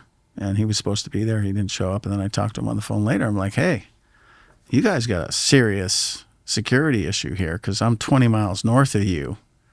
And you should know what this is, like what this is. And he's like, you mean the drone? I'm like, oh, man, yeah, this is no drone, bro. Like, this thing is 10 miles ahead of anything we have. I mean, it was just stunning. I mean, it was oddly when I saw it, and you go through the list of things like, okay, is this a drone? Is this a Chinese lantern? Is this an aircraft? Right? You go through the whole list. I do. Yeah. I'm very I'm not easily deceived because I grew up with a mechanical background, aviation background. Like you don't jump to conclusions. And then when this thing got closer, I'm like, oh my God! And it was also absolutely beautiful. It was absolutely beautiful. And there was something peaceful about it, actually, in the experience. And then, what color was it? Orange, like a deep sunset orange. Yeah. Glowing or no? Well, yeah. It looked like a plasma, right? It looked like a plasma. And then when it crossed in front of the tree in front of me, the whole thing, the whole surface. No. Of it. Okay. No, it was like a light, And then as it approached me, it crossed in front of the tree in front of me that was 45 feet away. The tree was. It was it crossed behind this tree. So you can actually do the math, considering where I did all this stuff already. You can do the math from the position it was viewed from. And then part of the tree blocked out the orange light, and then I could see the rest of it, which is like when you see a light going floating around, and then it gets blocked out, and you see this massive thing that is not making any sound whatsoever, and it's the craft itself. It had rings, right? Like there was a metallic ring. That's the first thing that caught my eye, running through the center of it, all around the circumference. I could only see that, and it had like a heat. When you heat a metal, there's a rainbow effect, like a purplish, like sort of rainbow effect that happens. It's kind of like tinsel. Yeah. This sort of flashiness. That's what caught my eye initially after the light got blocked, and then I saw. So it was like a very metallic, not silver. It was a darker kind of gray color. Was it glowing like Chris Bledsoe describes the orbs, like the entire thing glows, or is it like an engine source? Oh, or? no. It's like it looks like an orb, right? Or whatever people refer to it as an orb. So that orange light, which looks like a ball of orange with like a red tinge to it, and it looks like plasma. It's like a light that doesn't. It's very strange. I mean, as soon as I saw it, I don't think I blinked for 45 seconds. Because I was not going to take my eyes off that thing. And I started to go through the routine of what is this, try to identify it. And then when it got blocked by the tree, and then I saw the rest of it, which is enormous, I started to get scared, of course. But the rest of it was lit by like a white light, that there was no source, and so you had this ring in the middle that had that rainbow effect on it. There was a black ring above it and below it, and then below was silver and above was silver, and then the dome was also silver on top. There was no windows. It was the most beautiful thing I've ever seen technologically. Any kind of crazy movements it made? Yeah, dude, this is what is really kind of stunning to me, just because I have an engineering background and I build things, and I love flying. I'm an engineer at heart, and dude, this thing wobbled. Wobbled? Yeah, it was not stable. Like how? Like use this Zen can and show me how it wobbled. Like this, kind of like it was slight, just slowly side to side. Huh? Like an off-balance gyroscope. I guess so, but it was slower than that. That was, I just couldn't even make sense of that myself. For such a technological object like that to wobble, actually, I think about it. Obviously, don't. If I built it, it would not wobble. Do you know what Right. I mean? Yeah. I want to make sure it looked really sleek. Right. They don't seem to care about that. Interesting. So when it broke out of the trees, I knew I was going to get another clear look at it again, and that's when it did this sort of violent move, like counterclockwise, rotated very quickly. That's when I got really, I put my hands down on the ground. This is it. And yeah, and then I was looking at another sort of perspective of it, where there was a platform on the back. It sort of hung underneath it, and there was a white thing under it that looked like a tank, propane tank or something. And it made me think, because I didn't know about the Tic Tac at this point. Like a propane tank. Yeah, like a white tank with no seams on it. It looked, the first way I described it was like a casket, and then underneath that was another platform that was just hanging there. Like there was no Right. attachment to the Right. object, and on that platform there was like when I first saw it, it's like a white box, curved edges, it looked super advanced, and it had a little pole on it with a red light. And in my mind, I'm like, that's a power supply, because I worked as an electrician for a long time in commercial. Interesting. But it wasn't anything that I've seen us make at all. And then that orange light, which was not on me anymore, had gone around the ring of it and got toward the back of it, very close to where it was, as it was right here. And then it got big and just went. Whoa. Dude, I stood up there for 20 minutes just with my jaw dropped. I felt like a Neanderthal, man. Like, honest to God, they are so far ahead of us. Yeah. And it was you and another farmer who saw this. Oh, I'm sure a bunch of people saw it. The farmer, How far away? Yeah, how far away was he? he was probably 2 miles away. I was probably a couple hundred yards when I first, probably 300 or 400 yards when I first saw it. And then I'm living here, I'm on the roof of the garage, and it's coming this way. And then, so it's approaching me the whole time. And when it departed, it was about right here. So when it departed, I'd say 150. Here's the weird thing. That thing, there was no sound even in that. I saw it go. It Right. disappeared into the stars. And I have no idea the speed, but I would imagine within a second it was over Boston, which is the direction where it went. I'm not kidding. That's crazy, man. But there was no magnetic field. There was no, I didn't feel any impact. There was no pressure wave of nothing. Like, I don't quite understand the physics involved in what I witnessed. And that there was zero sound through the whole thing. And it wasn't some kind of projection or what do you call it? No hologram. It's not a hologram because Right. so the farmer, he was about two or 3 miles away from me, and he saw it from his angle, and I know where he was, and so I went to talk to him. He got all nervous and said, "I don't want to talk about it." Really? That's what happens because it's not open, and people are nervous about what are their neighbors going to think. They're afraid of what the government may do. Shut them down. There's. It's not a great atmosphere for openness. Do you think? But that's the last time I saw. Do you something. suspect you're going to get any sort of backlash from talking about these experiences on Probably. the podcast? Oh, definitely. Have you ever talked about these things, like these guys showing up at your house publicly on podcasts? or No, anything? I've been talking to a lot of people at different media organizations and newspapers and things like that. But this is the first time I'm talking, and I have to. I really feel like I've had to come forward a bit. I didn't want to. I wanted to get finished with Ariel and move on to my next project, which is what I'm doing. But I have to address this because I'm worried about my family very straightly. Somebody really needs to look at what's already happened to my family. I'd appreciate that. And What's happened to your family? there's just a lot of things that have happened over the last 5 years that are questionable, for sure. I mean, Congress really, and I've been trying to. You're what?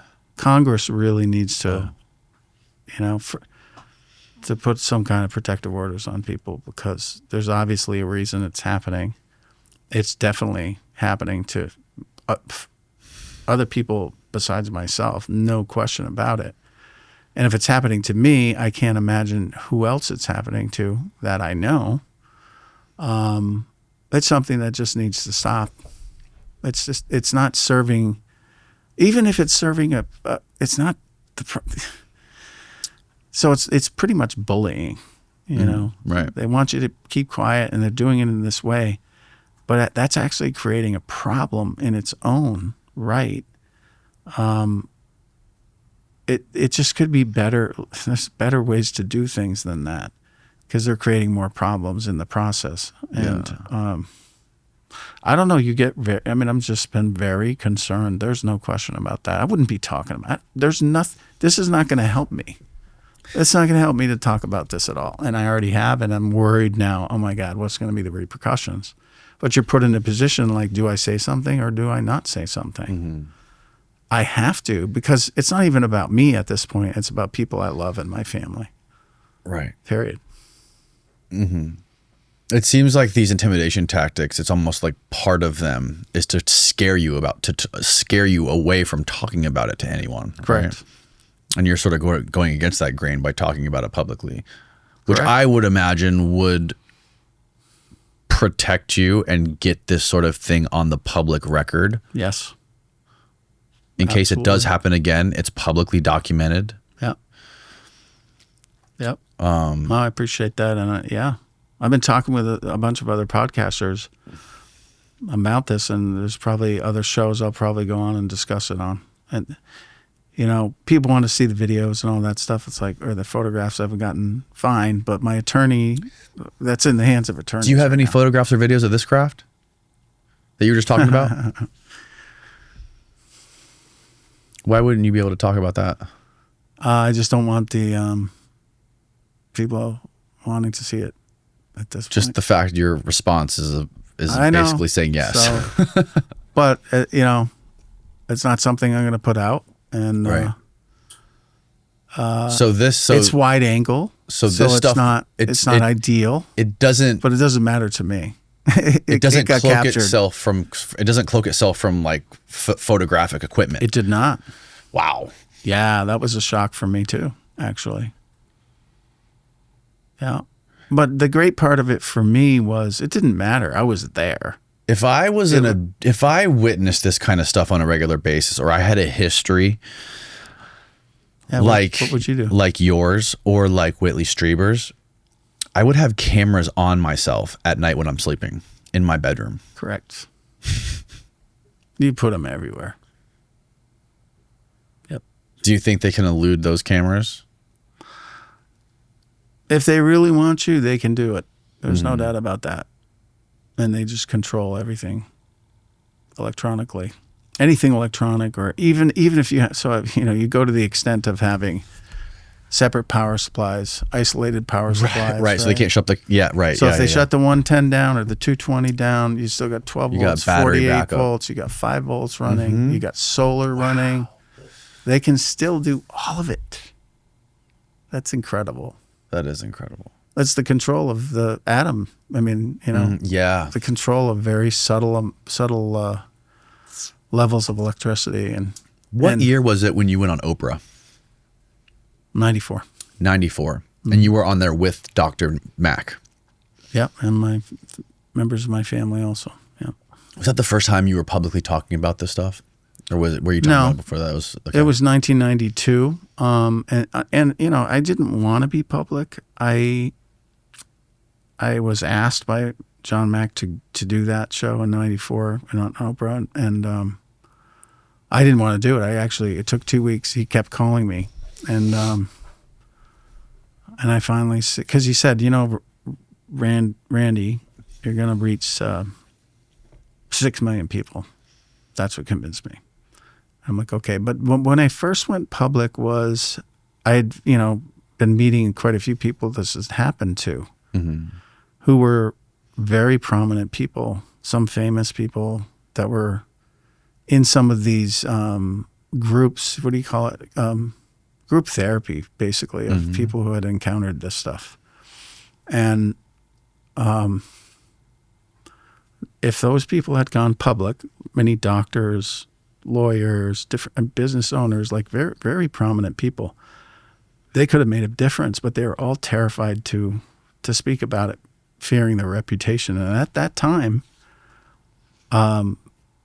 they were looking for people to go public, and I'm like, God damn it, I'll do it. I'll do it. I didn't do it for myself. It didn't help me at all. Still hasn't. None of this is helpful.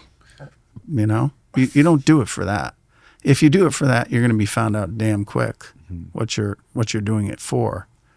But I felt, and I have always felt, that I want to help that person who's experiencing these things not feel so alone. For what it's worth, man, last time you were here, you seemed stressed, distraught. You seemed like you were not getting a lot of sleep. Today, you look like you're with it. You look healthy. You look fit. You look great, man. And you seem to be in way better spirits than you were last time. Yeah. Really? Oh man, I got to watch that show next time. It may not have come through on camera, but just like talking to you, I can really tell a difference. Really? Yeah. Oh, thank you. I don't see it that way, but that's a good sign. I'm looking for the good signs. Yeah. No. Yeah, I'm just trying to. I guess all this stuff just, when all this crazy stuff happens to you, you kind of have to really get in touch with who you are as a person, and try to make the best of a very strange and stressful situation. It's funny you say that, because before, last time I felt like I sure wasn't going through this, But I think the biggest part of my drive is to You seem stronger now. Whatever that is, whatever that, I don't know what that, what you're dealing with personally, but you seem like you're trial by fire, man. What's it Right? called? Semper Fi? What doesn't kill you make you stronger, right? Oh my God. You know how they, you hammer that steel. Yeah. Oof. Yeah. So you mentioned also that you were upset with John Mack for some stuff for publishing what he published, or did you ever have any conversations with him about that? And why were you, what was going on there? Oh no, we just had some disagreements, you know. It's not around, I mean, that man really risked his everything to come out to say, hey, in my clinical experience, these people are telling the truth. I mean, he risked his entire career. And I think everyone actually owes him a lot of gratitude for taking the risk about something that was beyond himself. And Danny Sheehan is the one who represented him. yeah, that's how I met Danny. I've known Danny for 30 years, something like that. He's a character. He's amazing. And he's brilliant. Such a smart guy. He's super smart. God, and John was like that too. Like Really? off the charts type of genius. And yeah, you realized it when you were with him, you know, we're having conversations with him. You're like, oof, this guy has just an incredible breadth of knowledge and wisdom. But we didn't always agree, and that's fine. And so I expressed myself, and he'd express himself. So, like, what wouldn't you agree on?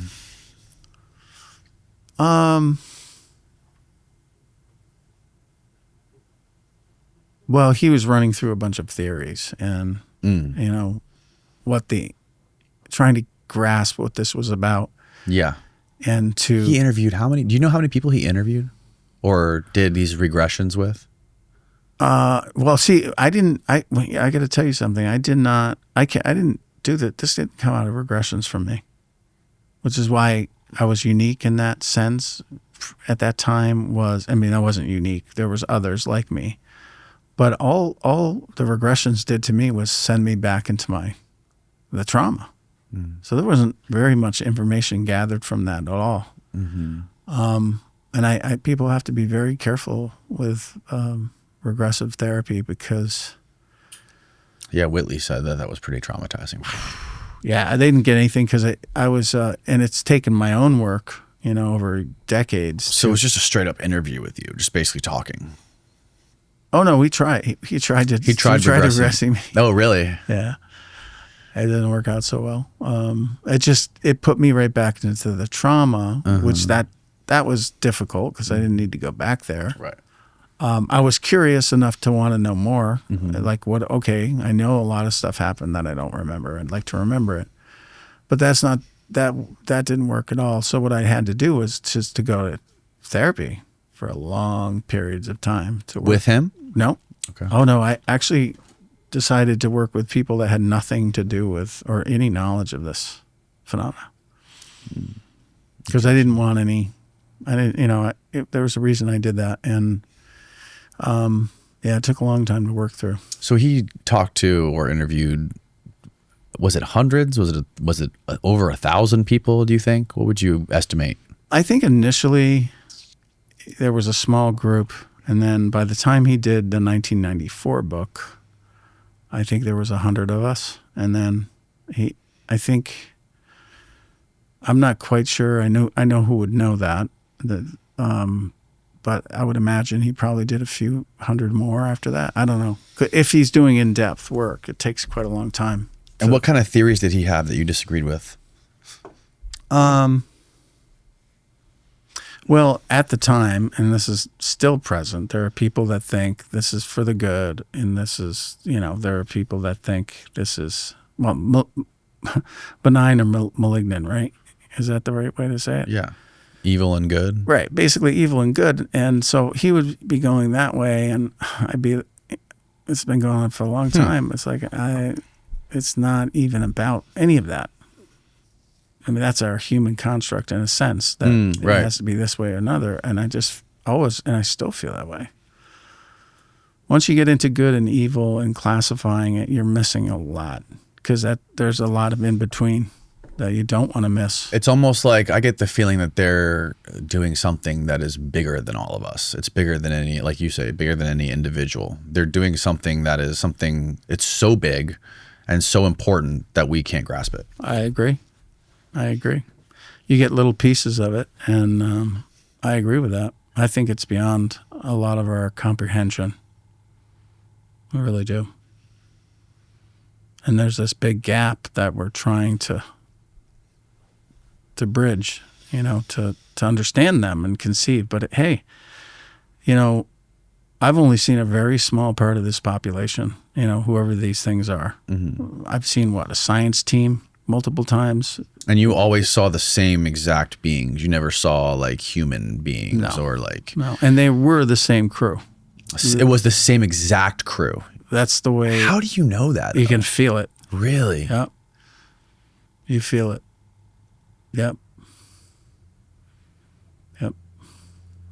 Do you get the feeling that they were biological, or did you get the feeling that they were like created? No, they were not machines. They were not machines. If they were machines, they were biological machines, but they weren't. Could they have been like biologically created in a lab or something? Maybe, but they're very real and very sentient. And anyway, they come in 4 every single time. They always it come is in 4. Yep, there's something about the number 4, man. With that's them. what. Who said that? Who said that? Well, I believe that Michael Cleland said that as well. Yeah. The owl and UFO guy, you know him? I don't. Oh, okay. I thought you knew him. I mean, it's every single time, 4 of them. Jeez. No reproductive organs. Nope. Never saw anything like that. It's really bizarre. Really bizarre. And you said you experienced the same smell that Whitley experienced. Yeah. I described it as burnt lint. Burnt lint, yeah. He described it as like burning cardboard. So that's so fascinating. So when I was 11 years old when I what was it? I was like a teenager when I described that. Yeah. I think I was 11 years old.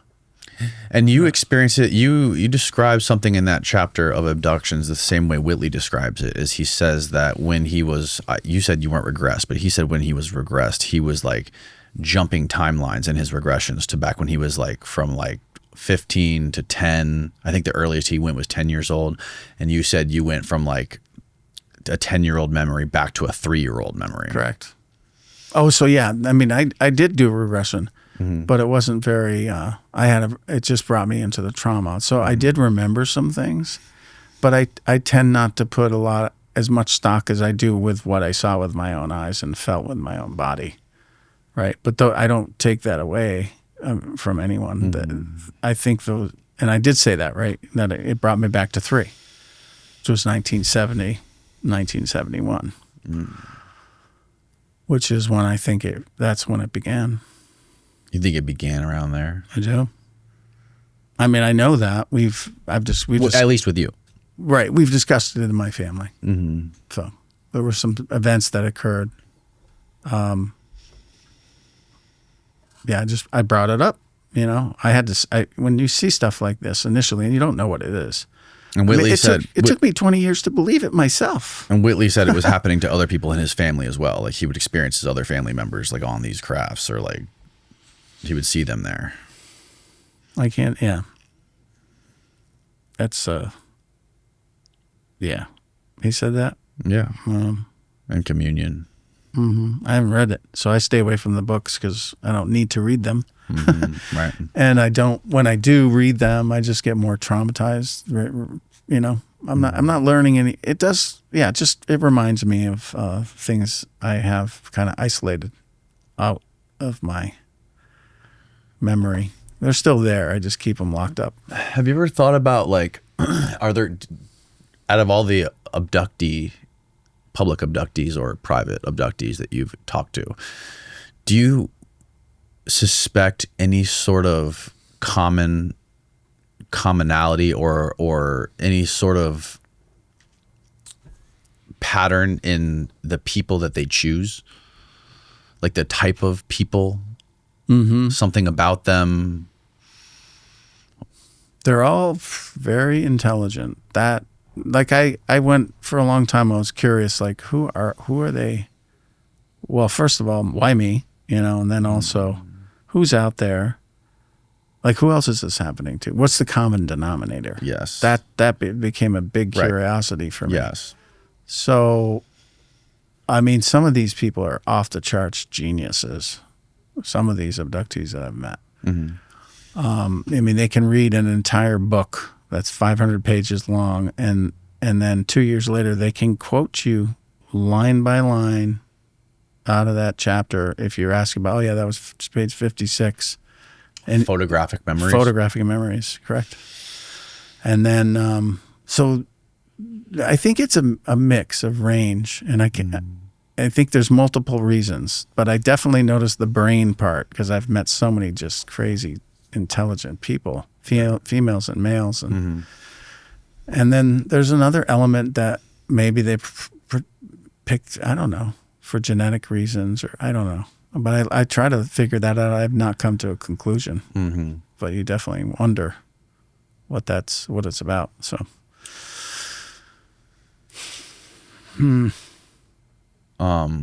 So what sort of projects are you working on right now? I got 3. I'm kind of I'd had to be careful because one of these projects is on my story, which is kind of On your personal story. correct. Yeah. Okay. Yeah, some people have finally figured, or whatever, they just realize it needs to be told. So that's great. And but that's why I'm sort of under an NDA for that.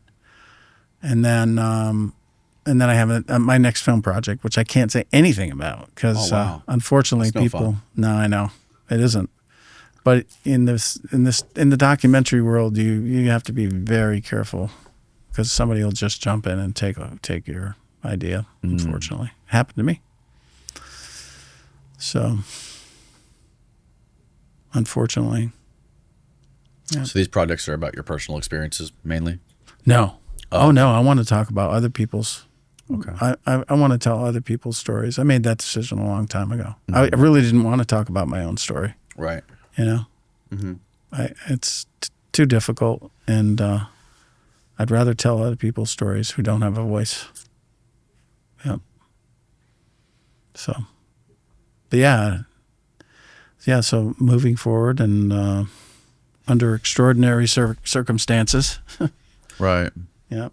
In the beginning of this conversation, you were saying that you are aware of abductions still happening today.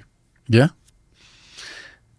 Do you think Nothing's changed. Do you think any of the abductions that are happening today are anything similar to what the stuff that you were experiencing was? Like with extracting bodily fluids from people and like the same sort of like reproduction experiments? Yeah. Very similar. Who is putting out that dialogue that this is changed? Nobody's putting out the dialogue. That's the thing. Right. Nobody's putting out anything about something that's anything new that's happened. At least that I've seen. Maybe that's the way they want to portray it, so people will adjust to it and not realize that there's this other aspect. Maybe I just they don't haven't want to talk seen about it. anything anywhere or heard anything anywhere of anyone new talking about this stuff happening.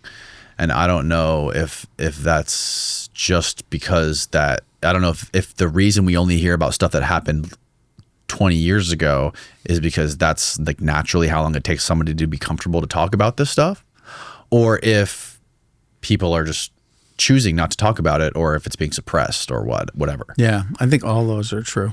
Yeah. Because it's really hard to come to terms with it. And for sure, it can take 20 years. Yeah, it sure isn't easy. Yeah, but I would, if you want to answer that, there's investigators you should speak with who are seeing people and getting the reports.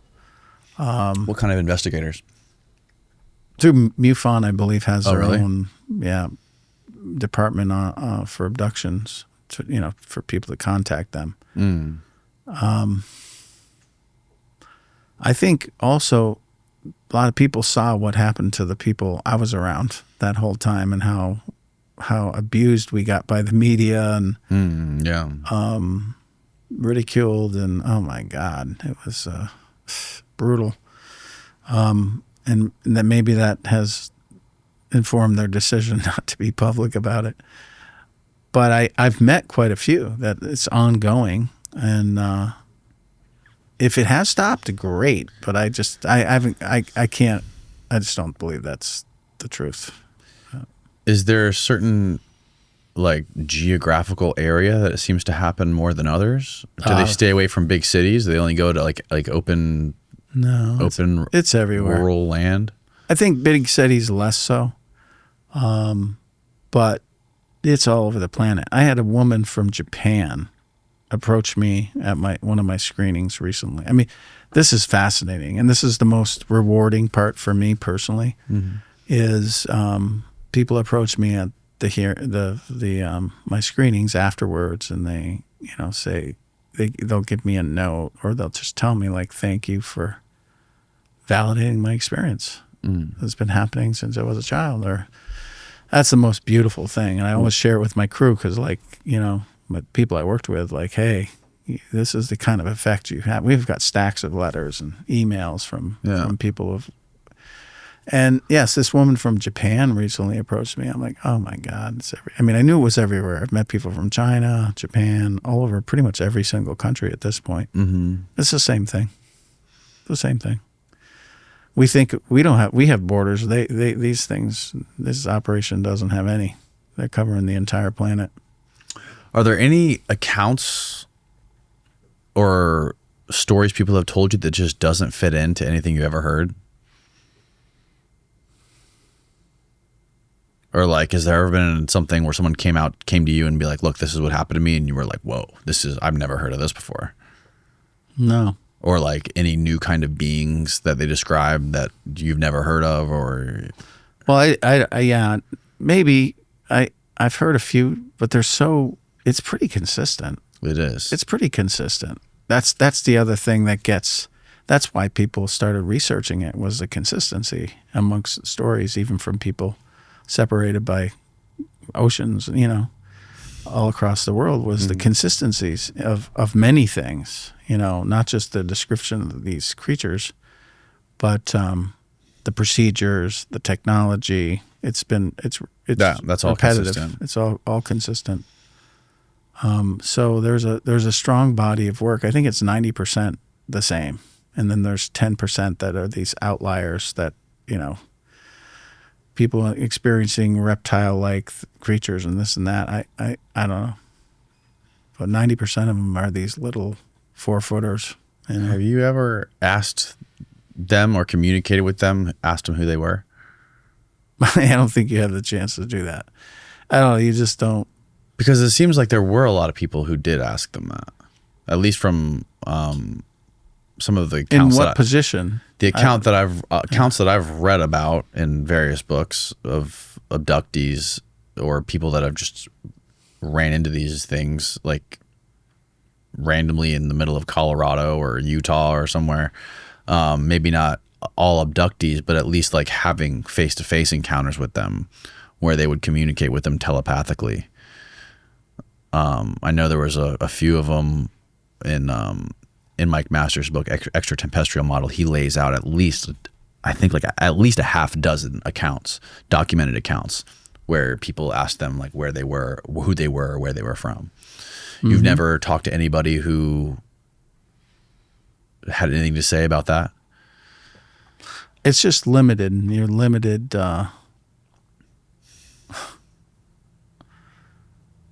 I mean, it depends on the individual situation. Because Whitley says he talked to the being telepathically, and he asked like how old it was, and it told him it was ancient. Right. God, I got to talk to Whitley. It's been a while. Oh my God, yeah, that's funny. No, you can. It reminds me, like people say, well, if you're on the spacecraft, like why didn't you get this? It's like, dude, you're thinking about right. Survival. Mm-hmm. Period. Mm-hmm. I mean, that's the kind of mixed in thing, unless you're under some kind of their anesthetic, mm-hmm. which is electrical in nature, by the way.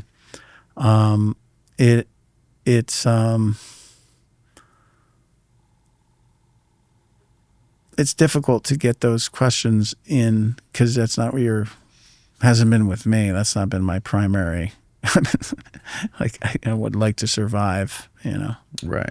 And what about like the little, he talks about these like little like grunty, beefy looking creatures that were like the workhorses, the ones that would like carry you out of the house and like get you into the woods to get elevated up into the spacecraft. Like there was 2 different ones, or 3 different ones. He explained the human looking ones, the little 4-footers, and he explained these other like really little like ogre looking ones that he explained were like the workhorses that would be doing like the labor, the physical labor to like move people. Oh, I don't think they needed that for me anyway, but yeah, no, I don't remember them at all. Okay. Yeah. Interesting. Well, Wow. Randy, thanks for coming on, man. Yeah, man. This has been fun. I won't be able to sleep tonight. You won't? No. Why? Anytime I talk about this stuff, it just ripples for several days. This is true. When I read Whitley's book, I'm still kind of like, it's in the back of my mind, but it's like it's living in the back of my mind. That book, it really frightened me. Yeah. It is. It definitely. And that's has just that. reading it. Like Yeah. that's not even an experience. Like that's not. I can't imagine what it would be like to actually go through this shit. Yeah, I think that's what I'd love more people to understand is how impactful it is. But there's there's a way through it. I'm determined that there's a way through it. So it's not just all. It is scary, but there's a way to go get over that somehow. Yeah. That a lot of us are trying to do. So we can, because once we overcome that, you're never going to overcome it, adapt to it, then we can actually learn a lot. The fear is the problem. Yeah. Yeah. Thanks, man. It was good to see you again. Yeah, it's been fun. Where can people contact you? Obviously, I'll link your documentary below. Sure. Is there anywhere else that we can direct people to get a hold of you or learn more about your work? Yeah, arielphenomenon.com. We're starting a Patreon page for one of the projects we have, and contact at arielphenomenon.com, and you'll be seeing more of what we're up to, and I hope this was okay to share. I know it's a lot for people. Yeah. Yeah. Well, I appreciate you doing it, man. And I hope pretty soon I won't have to be so careful. We will have moved on to we'll have moved on past the discussion about what it is. Yes, absolutely. Guys. I hope to see you again soon in the future. You too. Thanks again. Thank you, Good night, sir. everybody.